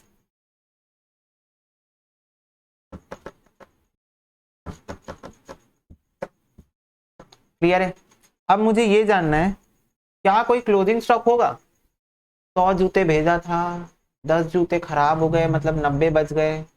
80 units बिक गए हैं तो 90 में से 80 और बिक गए तो 10 बचे होंगे ना, अभी भी 10 अभी भी बचे होंगे। यस, तो फटाफट से थर्ड वर्किंग नोट की तरफ अपना ध्यान एकत्रित करते हुए कैलकुलेशन ऑफ क्लोजिंग स्टॉक।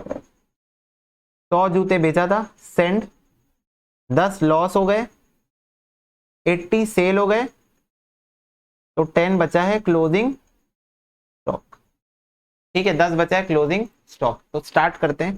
सबसे पहले कॉस्ट, 10 जूते इंटू एक जूता कितने का है। अच्छा, वैल्यूएशन इनवॉइस प्राइस पे करोगे। क्यों इनवॉइस प्राइस पे करोगे? क्योंकि दो चीजें जो मेरे को कंसाइनी को, देखो कंसाइनी को अब नॉर्मल लॉस दिखाना है क्या मेरे को, कि कंसाइनी को बोलूंगा हेलो भैया मैं आपको बताता हूँ अब नॉर्मल लॉस कितना है मेरा, बताना है क्या? उसको मतलब है इससे? उसको नहीं मतलब है। दो चीज जो कंसाइनी के बुक्स में रहेगी मेरे को बताना है। क्या बताना है? कि कितने गुड्स, कितने रुपए के गुड्स भेजे और कितने का क्लोजिंग स्टॉक आपके पास पड़ा है। मैं उसको कॉल करके बोलूंगा ना भैया आपके पास अब इतने का क्लोजिंग स्टॉक पड़ा है, ठीक है? तो बोलेगा हाँ ठीक है। तो इसीलिए इसका वैल्यूएशन इनवॉइस प्राइस पर होगा, आईपी पे होगा। तो इनवॉइस प्राइस है 2000, तो ये हो गया 20000। ठीक है, कॉस्ट नहीं, बेसिकली मैं यहां पर आईपी लिख देता हूं, invoice price, it sounds good. ठीक है, consignors direct expenses, although I know that all the expenses of consignor are direct, then also we need to write। तो कंसाइनर के डायरेक्ट खर्चे बच्चों कितने के थे? कहाँ है मेरा कंसाइनमेंट अकाउंट? 11500 के थे। 11500 के खर्चे उसने किए थे 100 जूते के ऊपर, तो 10 जूते का खर्चा कितना आएगा सारे बच्चे बताओ? 10 जूते का खर्चा बताओ।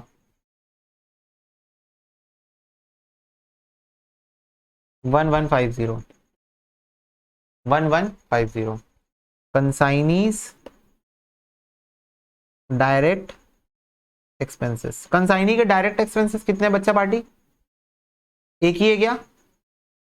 एक ही है क्या? 1530 ऑक्ट्राय। ऑक्ट्राय मतलब वही डॉक चार्जेस ही है, क्लियरिंग कराने के लिए, पोजीशन लेने के लिए जो अपन देते हैं। ठीक है, और बाकी तो ये तो रेंट का है। कहाँ गया 2000? कहाँ गया? हाँ ये देखो, गोडाउन रेंट 2000, ये तो रेंट की बात है। ठीक है, ठीक है। क्लोजिंग स्टॉक कॉस्ट पे क्यों नहीं मेंटेन करते, मैं भी लूंगा डाउट, एक बार अपन वैल्यू कर ले उसके बाद मैं लेता हूँ डाउट। ठीक है, हाँ। तो ये बेटा 2000 रुपए का रेंट है, तो ये तो डायरेक्ट खर्चा नहीं है, तो इसके सिर्फ एक ही डायरेक्ट खर्चे हैं 1530। अब ये 1530 का खर्चा 90 यूनिट्स के ऊपर किया होगा, क्योंकि 10 यूनिट तो रास्ते में है ना, 10 यूनिट तो गए ना रास्ते में। तो ये 1530 का जो खर्चा किया होगा सिर्फ 90 यूनिट्स के ऊपर किया होगा।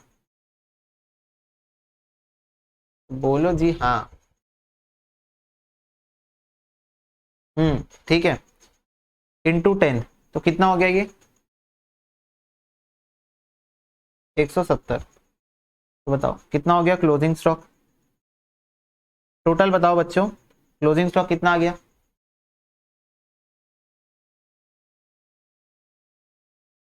21,000 समथिंग आएगा, 21,320। This is my closing stock.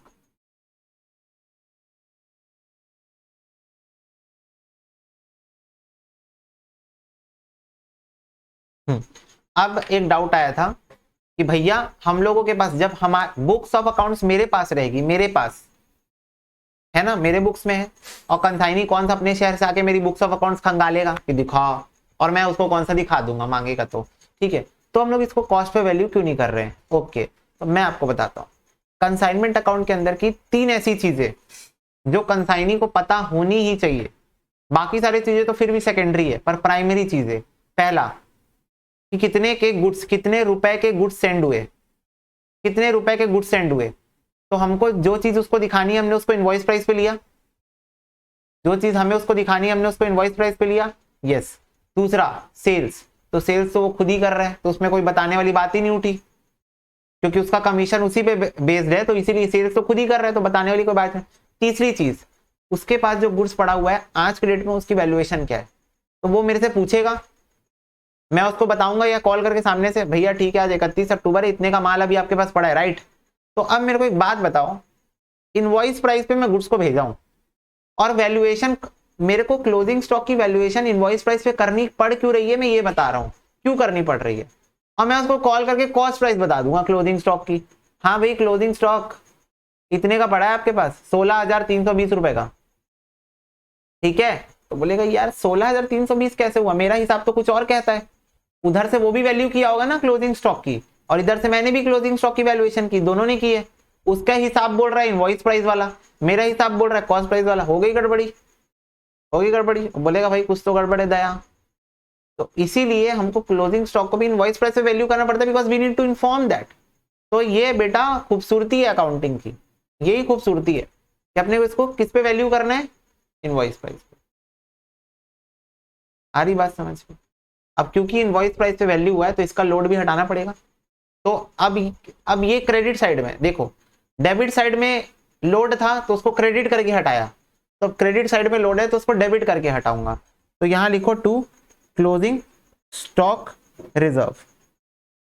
Yes, तुम लोग बोलोगे भैया इसको लोड नहीं बोलते, लोड ही है, लोड का नाम है। अगर ओपनिंग स्टॉक या क्लोजिंग स्टॉक में लोड रहता है तो हम इसको opening stock reserve, closing stock reserve बोलते हैं, ठीक है। लोड ही है, ये लोड ही है, बस नाम है इसका, ठीक है। प्रेशर मत लेना दिमाग में, अरे कुछ नया बात बता रहे हो, दिस इज लोड, बस नाम अलग है इसका। तो बेटा 10 यूनिट में कितने का लोड लगा है, पर यूनिट 500 रुपए का लोड लगा है, वो हमने स्टार्टिंग में डिस्कस कर लिया था कि 1500 के गुड्स 2000 में सेंड हुए, तो 500 रुपए का लोड पर यूनिट है, ये सामने स्टार्टिंग से अंडरस्टूड है। तो 10 क्लोजिंग स्टॉक में 10 यूनिट है, उस पर 500 का लोड लगा है, तो 5000 रुपए ये हो गया,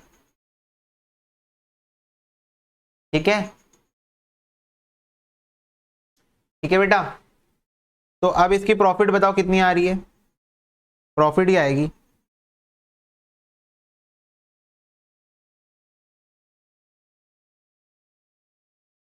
कितना आ रहा है, 31,440। चलो अब फटाफट से पोस्टिंग कर देते हैं इसके अकाउंट में, एडिडास के में। एडिडास के में यहाँ से चालू करना है एक्सपेंसेस से।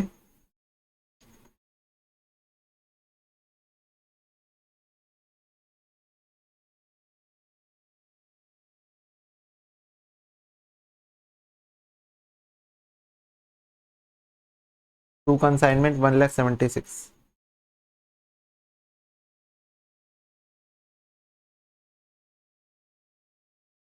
बाय बैंक बैलेंसिंग फिगर कितना आ रहा है, बैलेंसिंग फिगर बच्चों बताओ, balancing figure how much.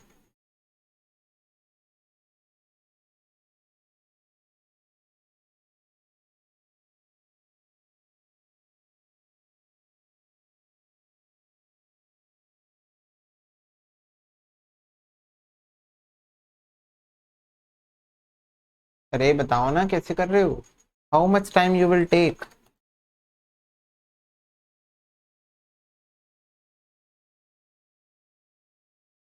1,10,470,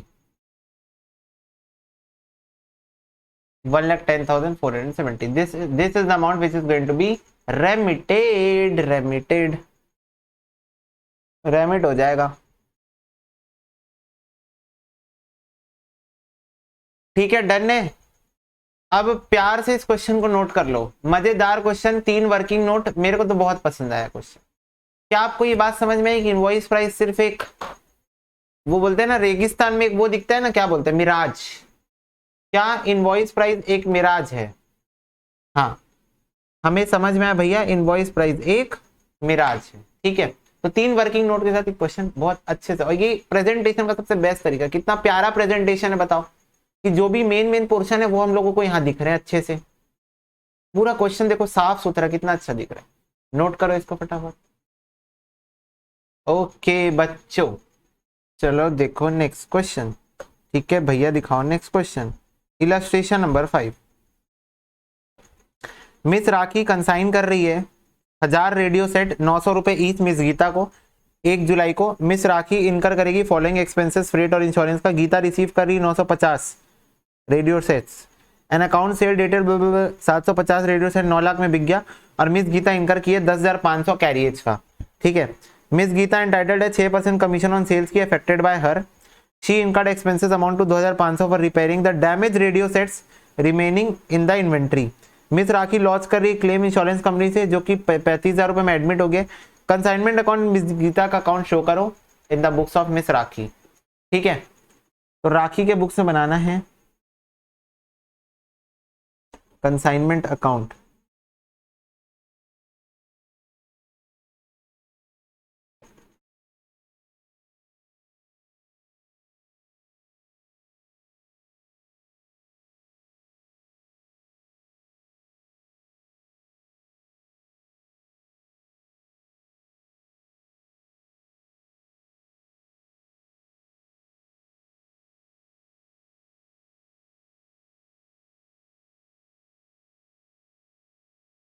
miss Gita का account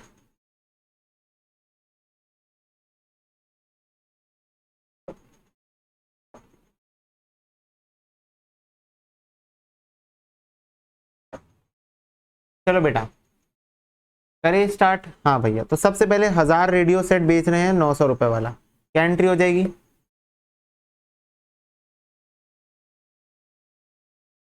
to goods sent on consignment 9 lakh. खर्चे हो रहे फ्रेट और इंश्योरेंस के, टोटल बताओ। एक काम करो डायरेक्ट, कोई दिक्कत नहीं है, टोटल बताओ। 7650 प्लस 3250 10,900।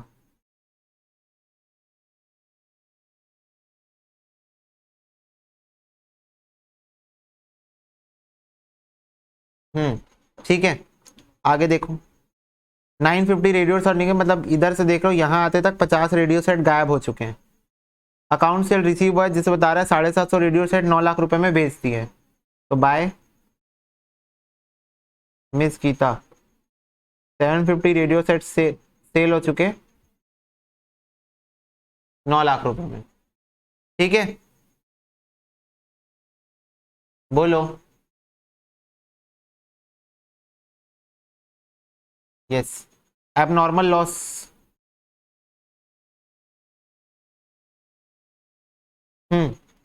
एबनॉर्मल लॉस मेरे को बताओ। 50 रेडियो का जो हुआ है उसकी वैल्यूएशन हमको करनी है। वर्किंग नोट बनाओ।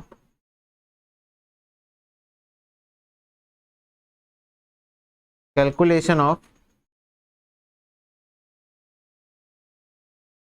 Abnormal loss cost.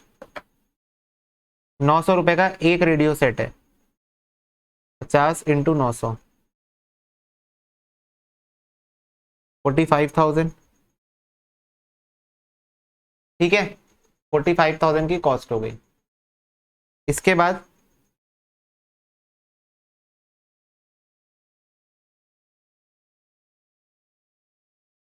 $10,900।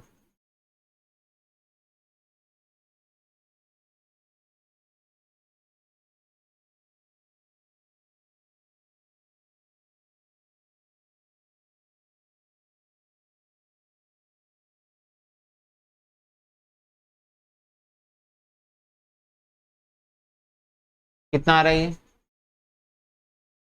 10,900 1000 यूनिट्स के ऊपर हुए, 50 यूनिट के लिए आ रहा है 545।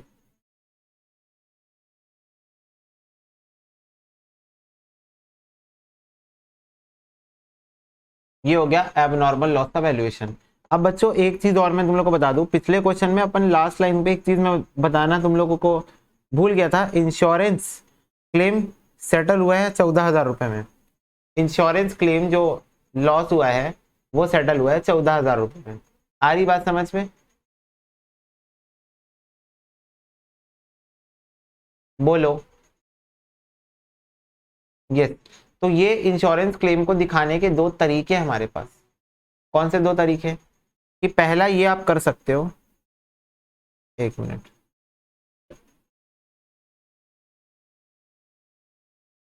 तुम लोग बताना, मैं तुम लोग को बता रहा हूं, तुम लोग बताना समझ में आया कि नहीं। Abnormal loss account debit,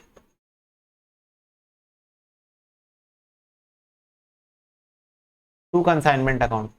अच्छा सुनो, मैं तुम लोगों को पहले अपने फाइनल अकाउंट्स के पॉइंट ऑफ व्यू से बता रहा हूँ, फिर अपन उसको कंसाइनमेंट में कन्वर्ट करेंगे उस पॉइंट ऑफ व्यू को। टू ट्रेडिंग अकाउंट, बोलो यही एंट्री होती है एबनॉर्मल लॉस की। एबनॉर्मल लॉस की मेरी एंट्री यही होती है। जैसे यहाँ पर देखो क्या है एंट्री, 16,150 है एबनॉर्मल लॉस, 16,150 रुपए, ठीक है। अब ये एबनॉर्मल लॉस, अब देखो मेरे को इंश्योरेंस क्लेम रिसीव हुआ है, तो 14,000 रुपए तो रिकवर हो गया, तो मैं ऐसे पास करूंगा बैंक अकाउंट डेबिट, 14,000 रुपए तो मेरे को रिसीव हो गया। टू एबनॉर्मल लॉस,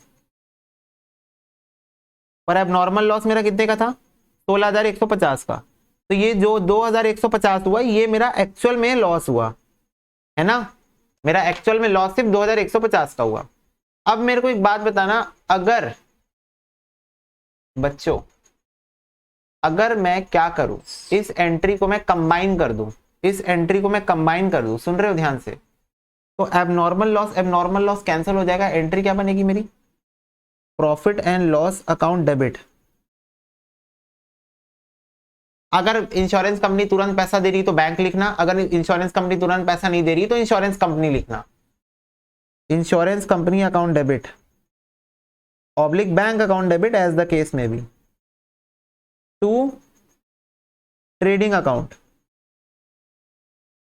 16,150 रुपए, 2,150 रुपए, 14,000 रुपए। एग्री कर रहे हो मेरे से? अगर मैं दोनों एंट्री को मर्ज कर दूं तो एबनॉर्मल लॉस कैंसिल हो जाएगा, और मेरी जो एंट्री बनेगी वो एक्चुअल में बनेगी bank PNL to trading account. कर रहे हो कि नहीं एग्री, बताओ। हाँ, और हमारे कंसाइनमेंट में ट्रेडिंग अकाउंट की जगह कंसाइनमेंट अकाउंट होता है, हमारे कंसाइनमेंट में ट्रेडिंग की जगह कंसाइनमेंट ले लेता है। तो क्या मैं ये एंट्री पास कर सकता हूं दोनों भी क्वेश्चन में? तो पिछले क्वेश्चन में उस प्रकार से किए हम लोग, पिछले क्वेश्चन में हम लोग क्या किए, यहां पे ये वाली एंट्री पास की, कहानी खत्म। इसके बारे में मैं कुछ दिखाया नहीं पिछले क्वेश्चन में, क्योंकि मैं जर्नल एंट्री पास नहीं किया। पर अगर मैं जर्नल एंट्री पास कर रहा था तब मैं दिखा रहा था कि नहीं दिखा रहा था, ये देखो, ये देखो जर्नल एंट्री में मैं दिखाया था ना उसके पिछले क्वेश्चन में। हाँ, पर अभी इस क्वेश्चन में जनरल एंट्री पास नहीं करनी थी तो मैं नहीं दिखाया था, ठीक है। बट अब मैं तुमको तीसरा तरीका बता रहा हूं, क्या भैया इंस्टीट्यूट हमारा मार्क्स काट सकती है अगर हम अलग अलग मैथड? बिल्कुल नहीं, क्योंकि सब सेम है। तो आप क्या कर सकते हो, जो भी आपका एबनॉर्मल लॉस आया 45,000 का, इस पे से इसमें दो पोर्शन बढ़ जाएगा, एक हो जाएगा आपका एक्चुअल लॉस और एक हो जाएगा आपका इंश्योरेंस। तो इंश्योरेंस कितने का मिला है मेरे को, इस क्वेश्चन में इंश्योरेंस कितने का मिला है मेरे को, 35,000 रुपए का एडमिट हुआ है, 35,000 रुपए का। तो 35,000 का अगर इंश्योरेंस है तो सारे बच्चे मेरे को in the chat box what is going to be the actual amount of loss, what it is going to be 10,545। तो बेटा we can show like this, फिर आप नॉर्मल लॉस को उड़ाओ यहां से, by profit and loss account, loss by insurance claim 35,000, 10,545। Are we communicating guys? और अगर मैं, मेरे को एक बात बताओ, इससे मेरे प्रॉफिट में कोई फर्क पड़ेगा? नहीं, सिर्फ ट्रीटमेंट अलग है, तरीका अलग है दिखाने का, तरीका अलग है दिखाने का। प्रॉफिट में आपको कोई फर्क पड़ेगा कि नहीं? क्योंकि बेटा पहले भी तो एबनॉर्मल लॉस के नाम से क्रेडिट कर रहा था मैं, कितना क्रेडिट कर रहा था, 45,545, अभी भी क्रेडिट कर रहा हूं, बस तरीका अलग हो गया है चीजों को शो करने का, बस तरीका अलग हो गया चीजों को शो करने का, है ना। The way is different to portray the things, okay, to present the things. तो जैसे मन वैसे कर लो, अब नॉर्मल लॉस लिख के लिखना है लिख लो, 45, 545 अब नॉर्मल लॉस लिखना है लिख लो, कोई दिक्कत नहीं। बट मेरा काम ये, मैं एज अ टीचर तुमको हर ऑप्शन बताऊं, हर चीजें बताऊं तो तुमको होनी चाहिए। तो इंस्टीट्यूट ने दिखाई है, हम भी दिखाते हैं, इंस्टीट्यूट ने तुमको सारे तरीके बताए, हम भी तुमको सारे तरीके बताएंगे। ठीक है, तो ये चीज क्लियर है सबको। एबनॉर्मल लॉस की कैलकुलेशन तो क्लियर ही होगी। अब ये तरीका तो तुम्हारे खून में दौड़ रहा होगा। ये जो कैलकुलेशन हम लोग क्लोजिंग स्टॉक की करते हैं, लॉस की करते हैं, ये अब तुम्हारे एकदम फीड हो गया होगा दिमाग में। हाँ भाई ऐसे करते हैं। ठीक, चलो आगे बढ़ते हैं। एबनॉर्मल लॉस हो गया है। मिस गीता इनकर कर रही 10,500 कैरियज का, ठीक है, और 2,500 रिपेयरिंग द डैमेज रेशियो कर रही है। 6% सेल्स कमीशन मिलेगा उसको, ठीक है। To miss Gita,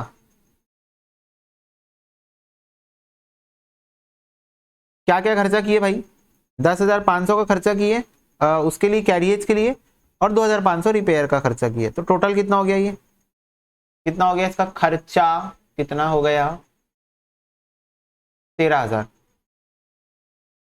to miss Gita commission, बच्चों कमीशन बताओ फटाफट से। 6%, 9 लाख का। 54। 9 6 54 हो गई सारी बातें। यस, क्लोजिंग स्टॉक की वैल्यूएशन करनी पड़ेगी। हाँ करनी पड़ेगी, इसमें भी क्लोजिंग स्टॉक आ रहा है। कैसे आ रहा है भैया क्लोजिंग स्टॉक, हमें भी बताओ। बेटा 1000 रेजियो सेट बेचा, 50 लॉस हो गए, 950 बचे। 950 में से 750 बेच दिया हूं। 750 माइनस 950, 200 अभी भी क्लोजिंग स्टॉक में पड़ा हुआ है। तो वैल्यूएशन ऑफ क्लोजिंग स्टॉक,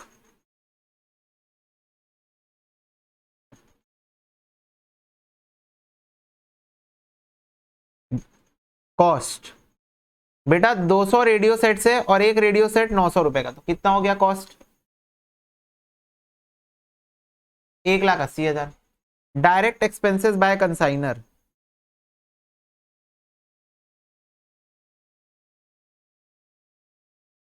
$10,900।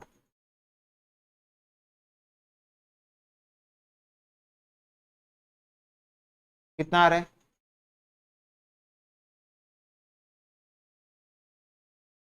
2180।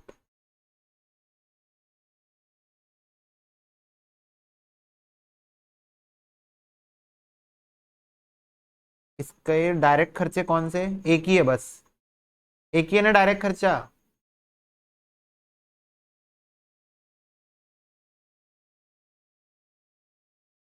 ये देखो बेटा, कौन सा है डायरेक्ट खर्चा बताओ मेरे को। क्वेश्चन इसलिए बोलता हूँ बेटा, पहला काम क्वेश्चन में इन्वेस्ट करना है अपने को टाइम। पहले तो क्लोजिंग स्टॉक, आधे बच्चे को नहीं समझ में आता। तो क्लोजिंग स्टॉक के लिए हमको क्या करना होता है? हमको देखना पड़ता है कितना भेजे, कितना गायब हो गया। 950 बचा, ठीक है। 50 खत्म हो गया बेटा, ठीक है। 750 रेडियो सेट सेल्ड हो गए, ठीक है। 2,500 उसने पे किया है for repairing the damage radio sets in the remaining in the inventory. आ रही बात समझ में? यस, उसके अकॉर्डिंग अपने को वैल्यूएशन करनी होती है।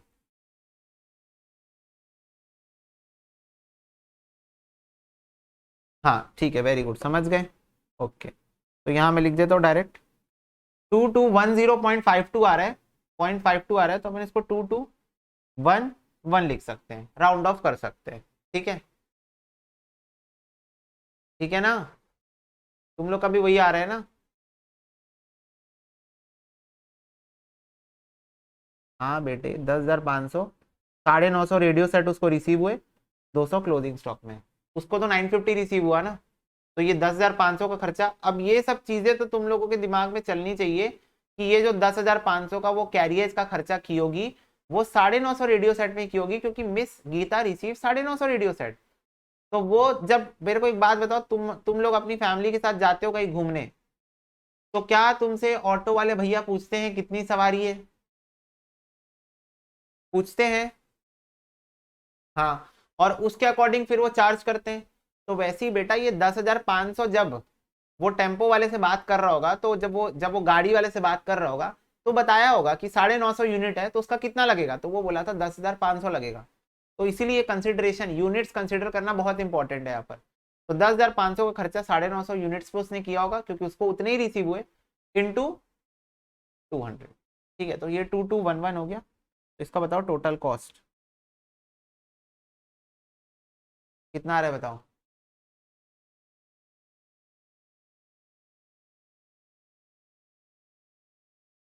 1,84,391।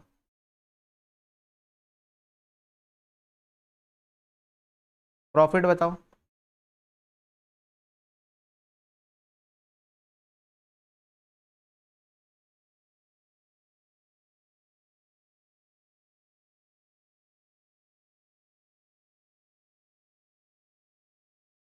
प्रॉफिट बताया जाएगा 152,036।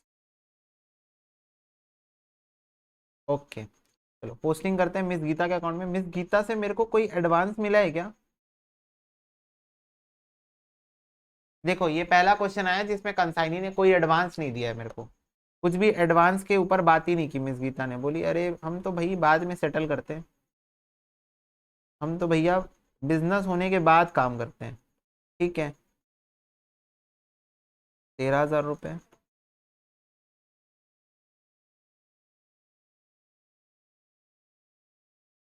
54,000।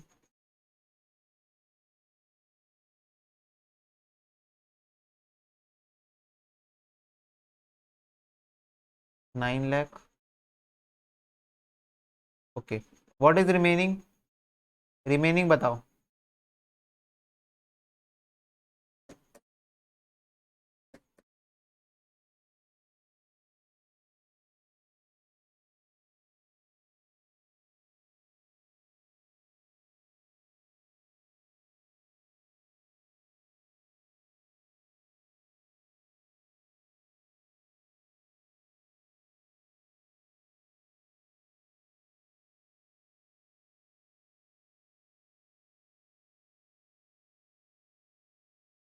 $8,33,000। ठीक है बैलेंसिंग फिगर। ये भी हो गया क्वेश्चन। अब बताओ अब क्या क्वेश्चंस कंपैरेटिवली क्वेश्चन टफ होते जा रहे हैं पर हमारे लिए इजी होते जा रहे हैं। क्वेश्चन का लेवल बढ़ रहा है पर हमारे लिए इजी होते जा रहे हैं। जैसे जैसे चैप्टर में आगे बढ़ रहे हैं क्वेश्चन और टेक्निकल चीजें बता रहे हैं, हमारे लिए वो और इजी होते जा रहे हैं क्योंकि हमारे कॉन्सेप्ट इतने अच्छे से क्लियर हो रहे हैं। है ना, हो रहे कि नहीं हो रहे भाई? पता चला बच्चे बोल रहे हैं हाँ हाँ हो रहे मन के अंदर बोल रहे हैं कुछ नहीं क्लियर हो रहा है, कुछ नहीं समझ में आ रहा है। हो आई एम जोकिंग, ऐसे नहीं बोल देना ठीक है।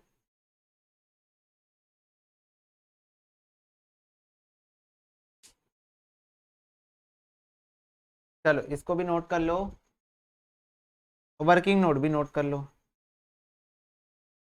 इसी को कर लो पहले। ठीक है बच्चों, तो हो गया फिर आज के लिए क्लास में हम लोग इतना ही करते हैं। ठीक है नेक्स्ट क्लास में हम लोग का प्रोबेबली कंसाइनमेंट पूरा खत्म ही कर देंगे हम लोग। ठीक है not a big chapter, basically बस वही कंसाइनमेंट अकाउंट बनाना रहता है। और सारे कॉन्सेप्ट्स हमारे ऑलमोस्ट 99% कॉन्सेप्ट्स हो गए, 100% कॉन्सेप्ट्स हो गए हमारे, और कुछ बचा नहीं है। डेल क्रेडर कमीशन वाला क्वेश्चन आ जाए तो बस 100% बोल सकते हैं हम अच्छे से उसको। ठीक है उसमें मेरे को बताना है कि बैड डेट्स जब कंसाइनी बियर करेगा तो उसमें कुछ डिफरेंस नहीं है। जैसे अभी तक हम लोग क्वेश्चन में देख रहे थे कि हम लोग बैड डेट्स किससे बियर करवा रहे थे, जो भी हमारा बैड डेट्स हो रहा था। यहाँ पर तो नहीं है बैड डेट्स, कौन से क्वेश्चन में था बैड डेट्स? ये वाले क्वेश्चन में था। तो देखो बैड डेट्स हम लोग बियर कर रहे थे, एज ए एक्सपेंस ट्रीट कर रहे थे हम कंसाइनमेंट अकाउंट में। बट उस सिचुएशन में क्या होगा, ये बैड डेट्स में नोट ही नहीं करूंगा, और उस बैड डेट्स की जगह मैं एक और कमीशन दूंगा उसको, जो कि होगी del credit commission. That's it, इससे ज्यादा कुछ भी नहीं होता है। फिर भी एक क्वेश्चन आ जाए तो सेंस ऑफ सेटिस्फैक्शन मिल जाएगा। नेक्स्ट क्लास में मिलते हैं। God bless you, take care and bye bye.